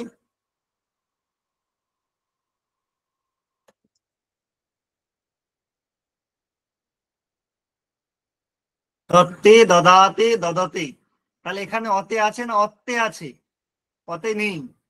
তাহলে এখানে কিন্তু আবার লট লকার প্রথম পুরুষ বহু বচনে যাব, গিয়ে সেখানের সঙ্গে মান যোগ করবো না, আন যোগ করবো। তাহলে দদ যুক্ত আন যোগ করলে কি রূপ হবে? দদান। ত্রি ধাতু, পুরুতে, পূর্বাতে, পূর্বতে। এখানে ভালো পুরুতে আছে, অতে নেই, উতে আছে। লট লকার প্রথম পুরুষ বহু বচনে যাব, পূর্ব আন, র আছে বলে এখানে মূর্ধন্য ন করে দেবো, রূপ হয়ে যাচ্ছে পূর্বান বা পূর্বান। এখানে কোনো কিছু নেই।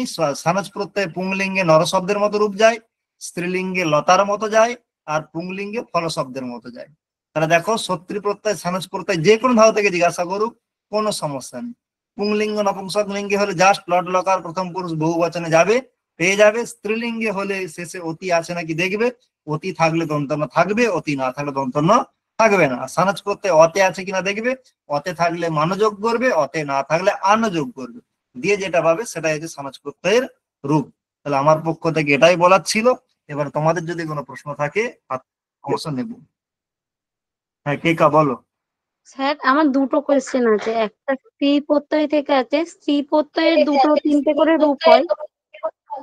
এবার যেমন আগে 2016-তে দিয়েছিল মহারাজের, মহারাজী, মহারাজ্ঞী। এবার স্ত্রীলিঙ্গ করতে বললে কোনটা করব? মানে যেগুলো বিভিন্ন দুটো এটা তিনটে মানে করে সেটা রূপ হয়। সেটা তো আমি আজকে তো স্ত্রী প্রত্যয়টা তো পুরোটা পড়াইনি, সেজন্য এখান থেকে মানে এখন এখানে যেই রূপটা তোমার হবে সেটা তোমাকে করতে হবে। মানে অনেক বৈকল্পিক রূপ থাকে, এবার যেটা তোমাকে দেখতে হবে কোন রূপটা হবে তোমাকে। অপশন দিয়েছিল মহারাজী, মহারাজ্ঞী দুটোই। এবার দুটোই তো হয় স্যার, আর অ্যান্সার দিয়েছিল মহারাজী। অপশন কে অপশন দিয়েছিল? মহারাজি। না, স্যার মহারাজ্ঞী দুটো, দিয়েছিল। মহারাজ্ঞী মহারাজ্ঞী মহারাজি দুটোই ছিল, আর অ্যান্সার ওরা যখন দিয়েছিল মহারাজি ছিল।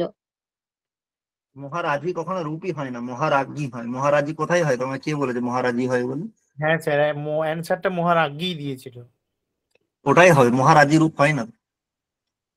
হ্যাঁ স্যার, মহারাজি বুঝেছেন? হয়, মহারাজের স্ত্রী বোঝালে মহারাজি হয়। আর মহারাজ যখন যখন সাম্রাজ্যের মহারাজের উত্তর ছিল অধিস্তরী হয় মহারাজ। আর তখন হয় মহারাজ্ঞী। এটা হয়, কিন্তু জেনারেলি আমরা যখন দেখি তখন সেখানে কি রূপ হবে, এটা কোন অর্থে হচ্ছে সেটা পুংজগার মানে আখ্যায় স্ত্রীলিঙ্গ অর্থে এটা স্ত্রী প্রত্যয় ব্যবহার করেছিল, তাই স্ত্রীলিঙ্গ অর্থেই চেয়েছিল আর কি। দেখো, স্ত্রী প্রত্যয় অনেকগুলো গল্প আছে, মানে একটা অ্যাঙ্গেল থেকে দেখলে হবে না, এবং একটা শব্দ থেকে একাধিক প্রত্যয় হয়, কোথাও নিপ প্রত্যয় নিস প্রত্যয় এরকমও হয়, কিন্তু অনেকগুলো অ্যাঙ্গেল আছে। স্ত্রী প্রত্যয় বলতে গেলে একটা ক্লাস লাগবে, ঠিক আছে? একটা ক্লাস নিলে খুব ভালো হতো, বলেছিলাম স্যারকে।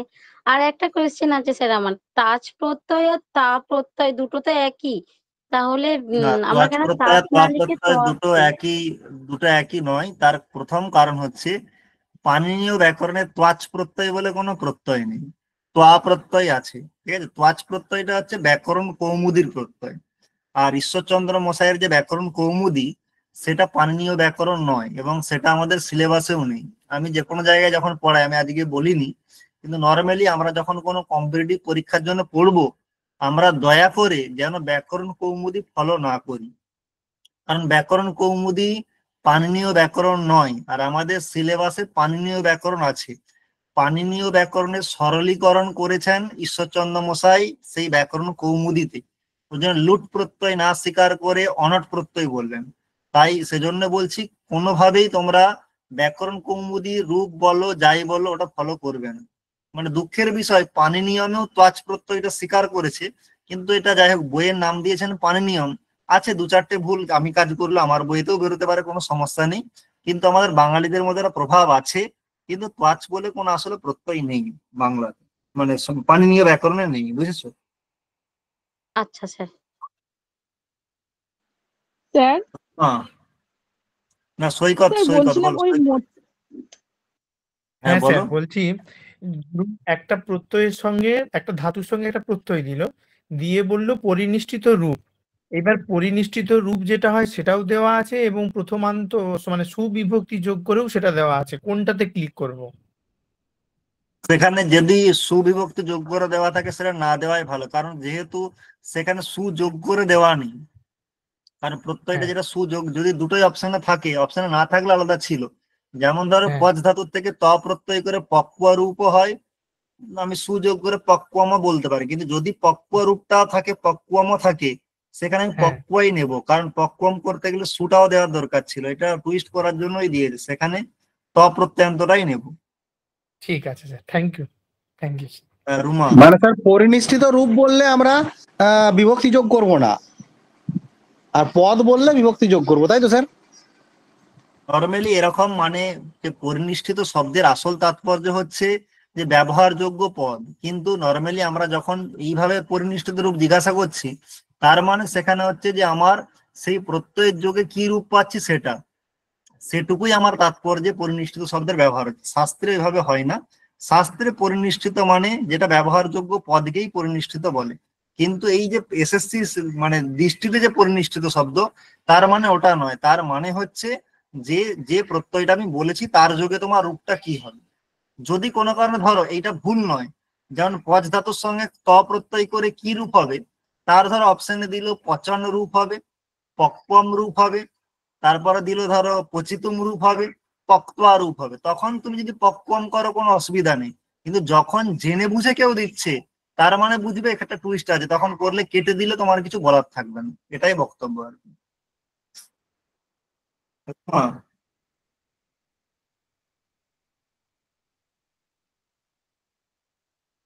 রুমা। স্যার বলছিলাম রুদ ধাতু, ওটা তো পরস্মৈপদী ধাতু। হ্যাঁ, তো পরসময় পরিধ। যখন ওই মানে অশুদ্ধি সংশোধন করা হচ্ছে, তখন ও অনেক জায়গায় না ওই ররুদ্র মানও এই ব্যাপারটা আসছে, কি করে সানুচে আসছে এটা?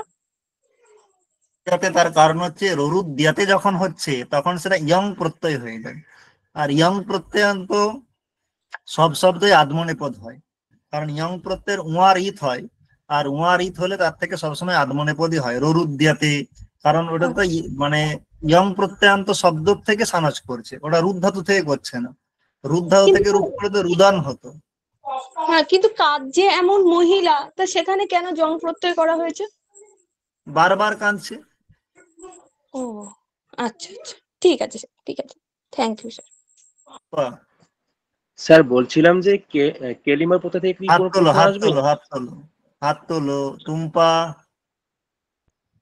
হ্যাঁ স্যার, বলছি প্রপূর্বক দা ধাতুর সাথে ত প্রত্যয় করলে রূপ কি দুটো হয়, প্রদত্ত আর প্রত্য, নাকি খালি প্রদত্ত হয়? না না, প্রদায় রূপ হয়, প্রদত্ত।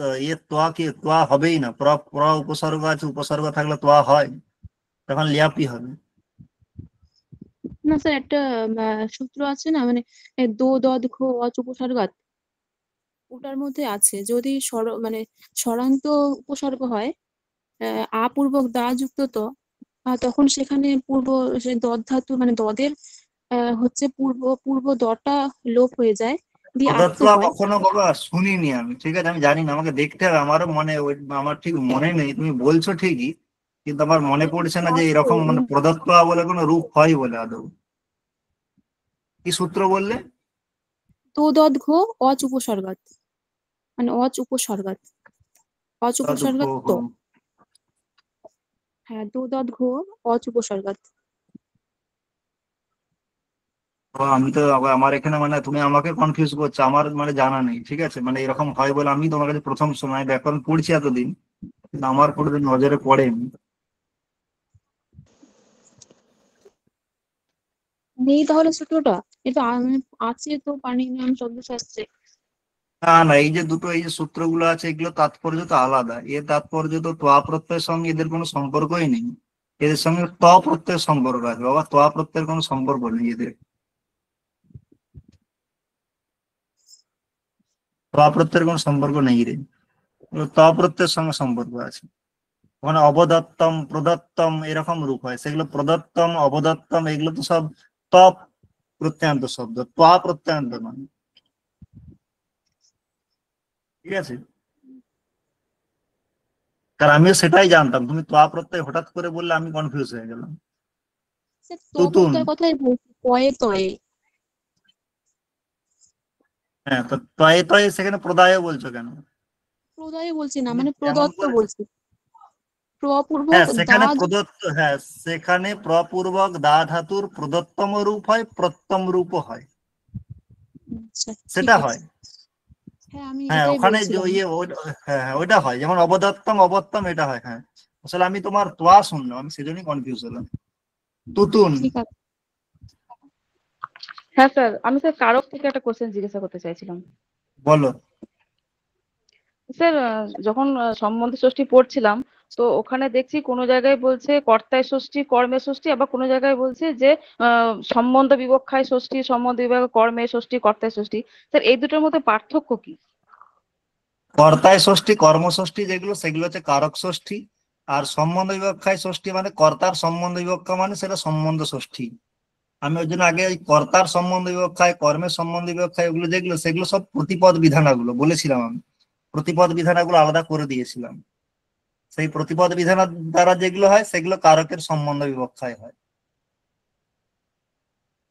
আচ্ছা, মানে ওগুলো প্রতিপদ বিধানের মধ্যে পড়ছে বলে সম্বন্ধ বিবক্ষা বলছেন, তাই তো? হ্যাঁ হ্যাঁ। আচ্ছা, একটা রঞ্জিত, কোশ্চেন, সেটা হচ্ছে স্যার একটা কোশ্চেন আছে আমার। তাড়াতাড়ি তাড়াতাড়ি। স্যার হ্যাঁ স্যার, বলছি যে কর্মপ্রবচনীয় যুক্তে দ্বিতীয়া, এই সূত্র অনুসারে যেমন হচ্ছে কি দ্বিতীয়া হচ্ছে, তো পঞ্চমী যখন হবে কর্মপ্রবচনীয় তখন কোন সূত্র অনুসারে হবে? কর্মপ্রবচনী যোগে পঞ্চমী, হুম। সে তো সূত্র আছেই তো তোমার, পঞ্চমী অপাং পরিভিহি, আর একটা হ্যাঁ, আছে ওটাই প্রতিনিধি ওটাই তো। প্রতিদানিত ইয়স্মাৎ। আচ্ছা, মানে মেন সূত্রটা হচ্ছে যে পঞ্চমী অপ্যাং পরিভি, এই সূত্র অনুসারে মেন ওই কোনো কিছু নেই তুতুন, মেন কোনো কিছু নেই, সেটা হচ্ছে নর্মালি কর্মপ্রবচনের যোগে দ্বিতীয়া হয়, সেখানে কিছু ক্ষেত্রে পঞ্চমী আর কিছু ক্ষেত্রে সপ্তমী হয়। কোন কোন ক্ষেত্রে পঞ্চমী হলো তার জন্য বললো অপ আং পরি, এই তিনটের মানে যদি কর্মপ্রবচনীয় হয় সেখানে অর্থ নির্দিষ্ট করা, যে ওই অর্থে যদি এই কর্মপ্রবচনীয় হয় তখনই পঞ্চমী হবে, কারণ পরিযোগে দ্বিতীয়াও হয়েছে, কিন্তু পরি যদি বর্জনার্থে হয় তখনই পঞ্চমী হবে। তারপর বললো প্রতি উপসর্গ, প্রতি যে কর্ম প্রবচনীয় সেটা যদি প্রতিনিধি আর প্রতিদান অর্থ বোঝায় তখনই তার যোগে কি হবে, তার যোগে পঞ্চমী, বাকি সময় তো দ্বিতীয়া হবে।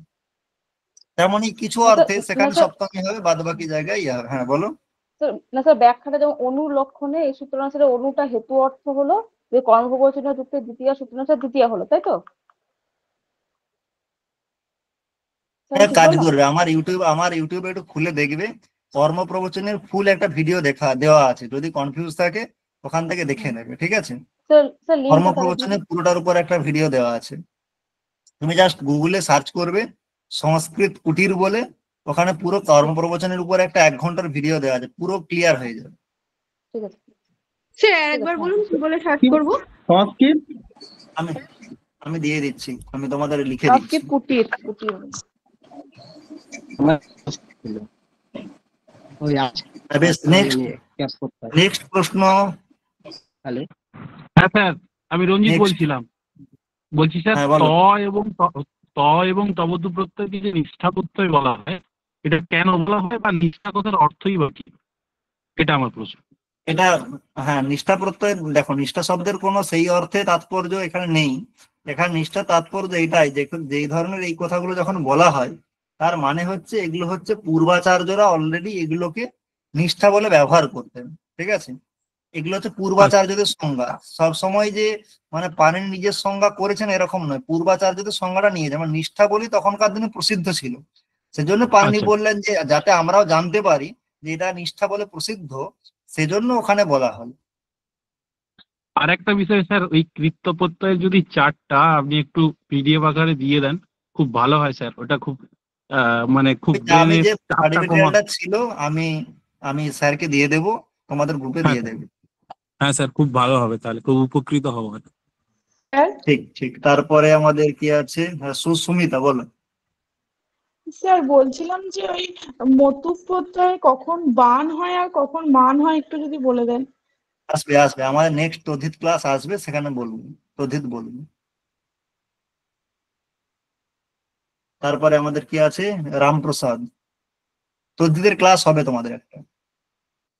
হ্যাঁ স্যার, ওই আজকে পড়ানো নিয়ে একটা কথা ছিল, যেটা ওই ক্যাপ প্রত্যয়, ঠিক আছে? ওই যেরকম ওই ক্যাপ করলে কৃত্য হচ্ছে, শ্বাস ক্যাপ করলে শিষ্য হচ্ছে। তাহলে আমার কথা হচ্ছে যে ভ্রির সাথে ক্যাপ করে ভৃত্যা, এটা করেছে ব্যাকেটে স্ত্রিয়াম আপ করে একটা সূত্র করে ভৃত্যা করেছে। তো এখানে কি আমি ভৃত্য করতে পারবো না? ভৃত্য না ভৃত্যা? ভৃত্যা দিয়েছে বইয়ে, যে ভ্রি ক্যাপ করলে ভয়েরি না ভয়েরি? ভয়েরি, ভ না ব, কোনটা? ভ ভ ভ্রি। তাহলে তাতে তো ক্যাপ প্রত্যয় লাগবে কোন সূত্রের দ্বারা? কোন ক্যাপ প্রত্যয় কি কি আছে? এতি, স্তু, শ্বাস, ব্রি, দ্রি, জুস, আর তো নেই। ভ্রি কোথায় আছে? তাতে ক্যাপ প্রত্যয় হবে কি করে? ভ্রি একটা ভ্রি আছে তো, কোথায় ব্রি আছে? ব্রি ভয় রিকার, ভ্রি মানে ধারণ করা বা ভরণ করা। হ্যাঁ, সেই ভয়েরই আছে বাবা, সেই ভয়েরই আছে। এতি, স্তু, শ্বাস, ভ্রি, দ্রি, জুস, কোথায় ভ্রি কোথায়? এখানে না, আমি আলাদা করে দেখেছি আছে ওই ক্যাপ প্রত্যয়ে। না, তুমি যে ক্যাপ প্রত্যয় করবে নিশ্চয় নাম থাকতে হবে তো। হ্যাঁ, সূত্রটা হচ্ছে ভ্রিয় অসংজ্ঞায়াম, ভ্রিয় অসংজ্ঞায়াম, মানে সংজ্ঞা না বোঝালে ভাদিগুণীয় ভ্রি ধাতুর উত্তর ক্যাপ প্রত্যয় হয়। এটা একটা স্পেশাল। তো আমি হ্যাঁ, ভ্রিয় অসংজ্ঞায়াম। তো এটা আমি আলাদা করে কি ভৃত্য করতে পারবো না, নাকি ভৃত্যাই করতে হবে? ভৃত্য তো স্যার, ওটা স্যার ভৃত্য হয়, ভৃত্য যখন স্ত্রীলিঙ্গ বোঝাবে তখন ভৃত্যা হয়। না হয় সেখানে ভৃত্যাহ মানে হচ্ছে কর্মকার অর্থে, যেমন ধরো ভৃত্যাহা কর্মকরাহা মানে চাকর অর্থে, সেখানে ভৃত্য ভৃত্যা সবগুলোই হবে, সব লিঙ্গ, 3টে লিঙ্গই হয়।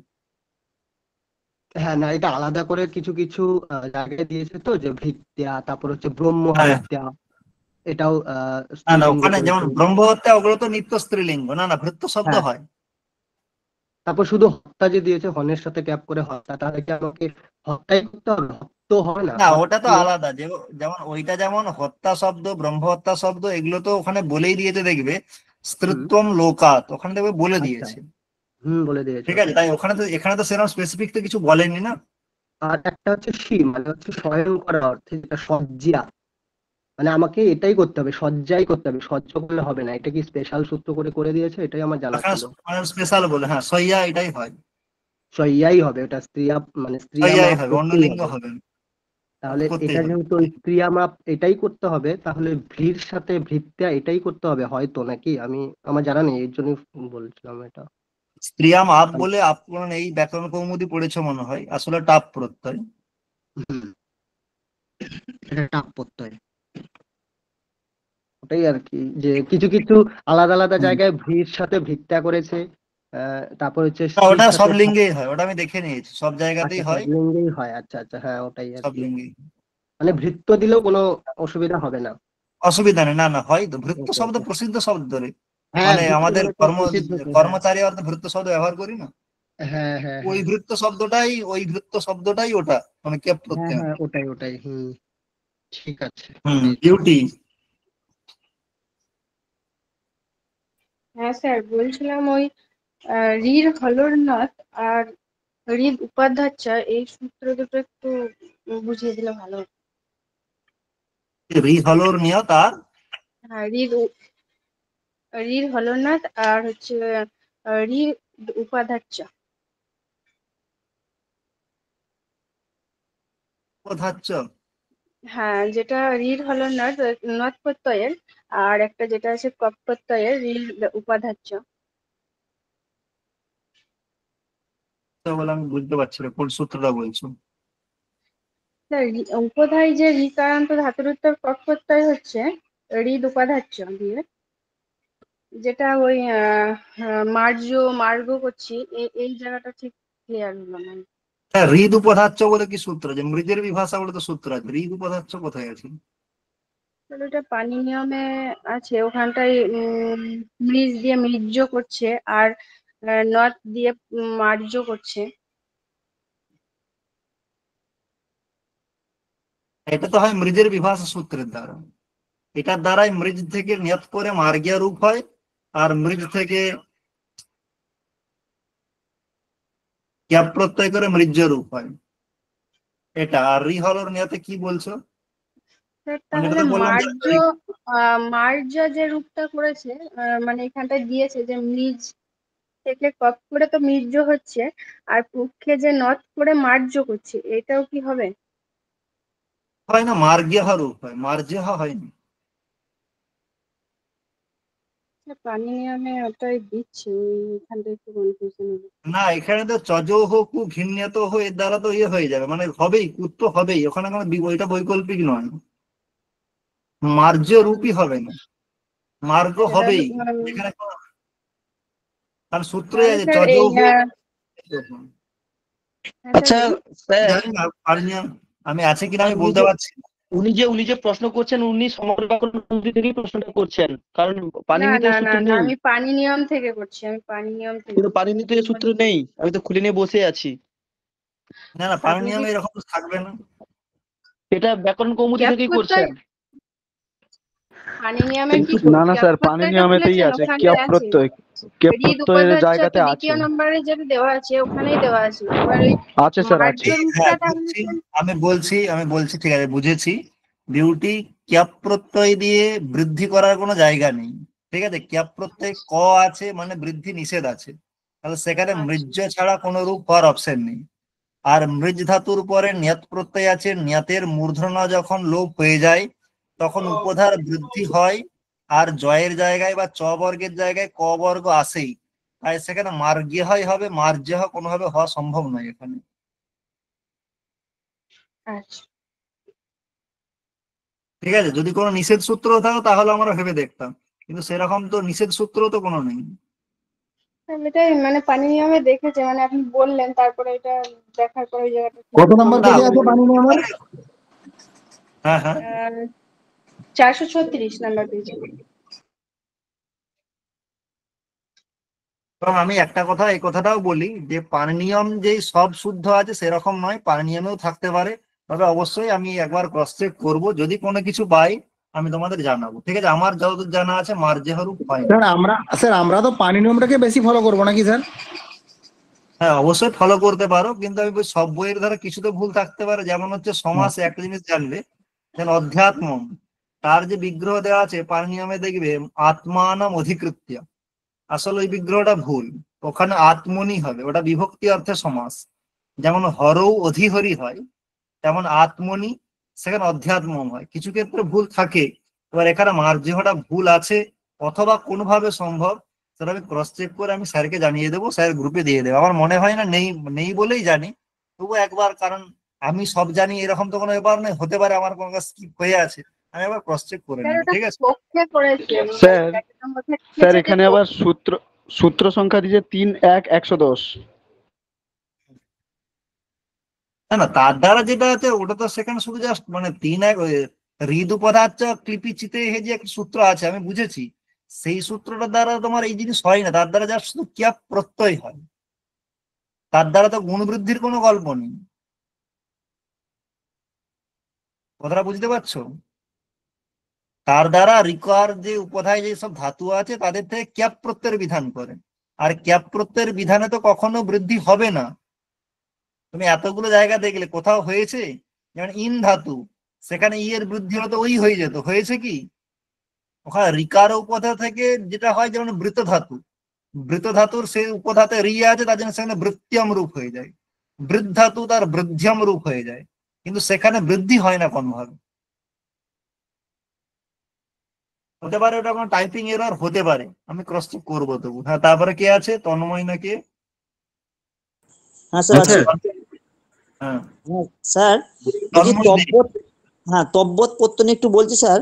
এই বস যুক্ত তব্বিয়ত প্রত্যয় করে কর্তৃবাচ্যে বাস্তব্য রূপ আসছে, আবার ভাববাচ্যে বস যুক্ত তব্বত প্রত্যয় করে বস্তব্য আসছে। এই যে বস্তব্য রূপটা, এটা কি তব্বত প্রত্যয় করে হয় না তব্য প্রত্যয় করে হয়?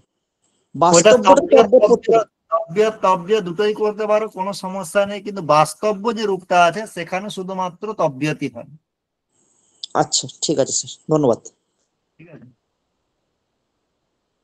তন্ময় কি আছে? তারপর একজন তন্ময় আমাদের কি আছে? স্যার বিশ্বাস। হ্যাঁ বলছি কি, আপনি বললেন ওই যে মানে ক্রপ প্রত্যয় এতি স্তু শ্বাস এই সূত্রতে মানে শ্বাস আর জুস, এই মানে এমনি আপনি বললেন অন্যগুলোতে ক্রিয়া প্রত্যয় থাকলে ত হয়, আর এই দুটোতে কি হয় না? জুস আর সিস যেটা আছে ওদের শেষে কি হ্রস্ব আছে? জুসের শেষে মূর্ধন্য স আছে, আর হ্যাঁ, শ্বাসের অন্তে স আছে, মানে হ্রস্বের পরে, তাহলে এখানে তো স্বরবর্ণই নেই, তাহলে কি করে হবে তো? ওই জন্য হচ্ছে না, তাই তো? হ্যাঁ ঠিক আছে, ধন্যবাদ। বেশ, ঠিক আছে, তাহলে সকলকে শুভরাত্রি।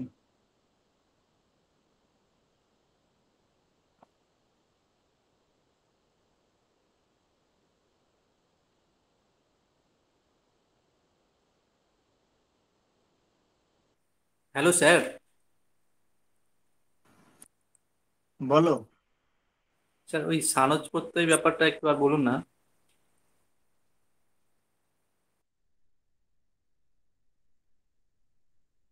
মানুষ প্রত্যয় কি শেষে বললাম? অতে থাকলে লট লাগার প্রথম পুরুষ এক বচনে, অতে থাকলে মানযোগ হবে, আর অতে না থাকলে আনযোগ, এটাই বলুন। ঠিক আছে।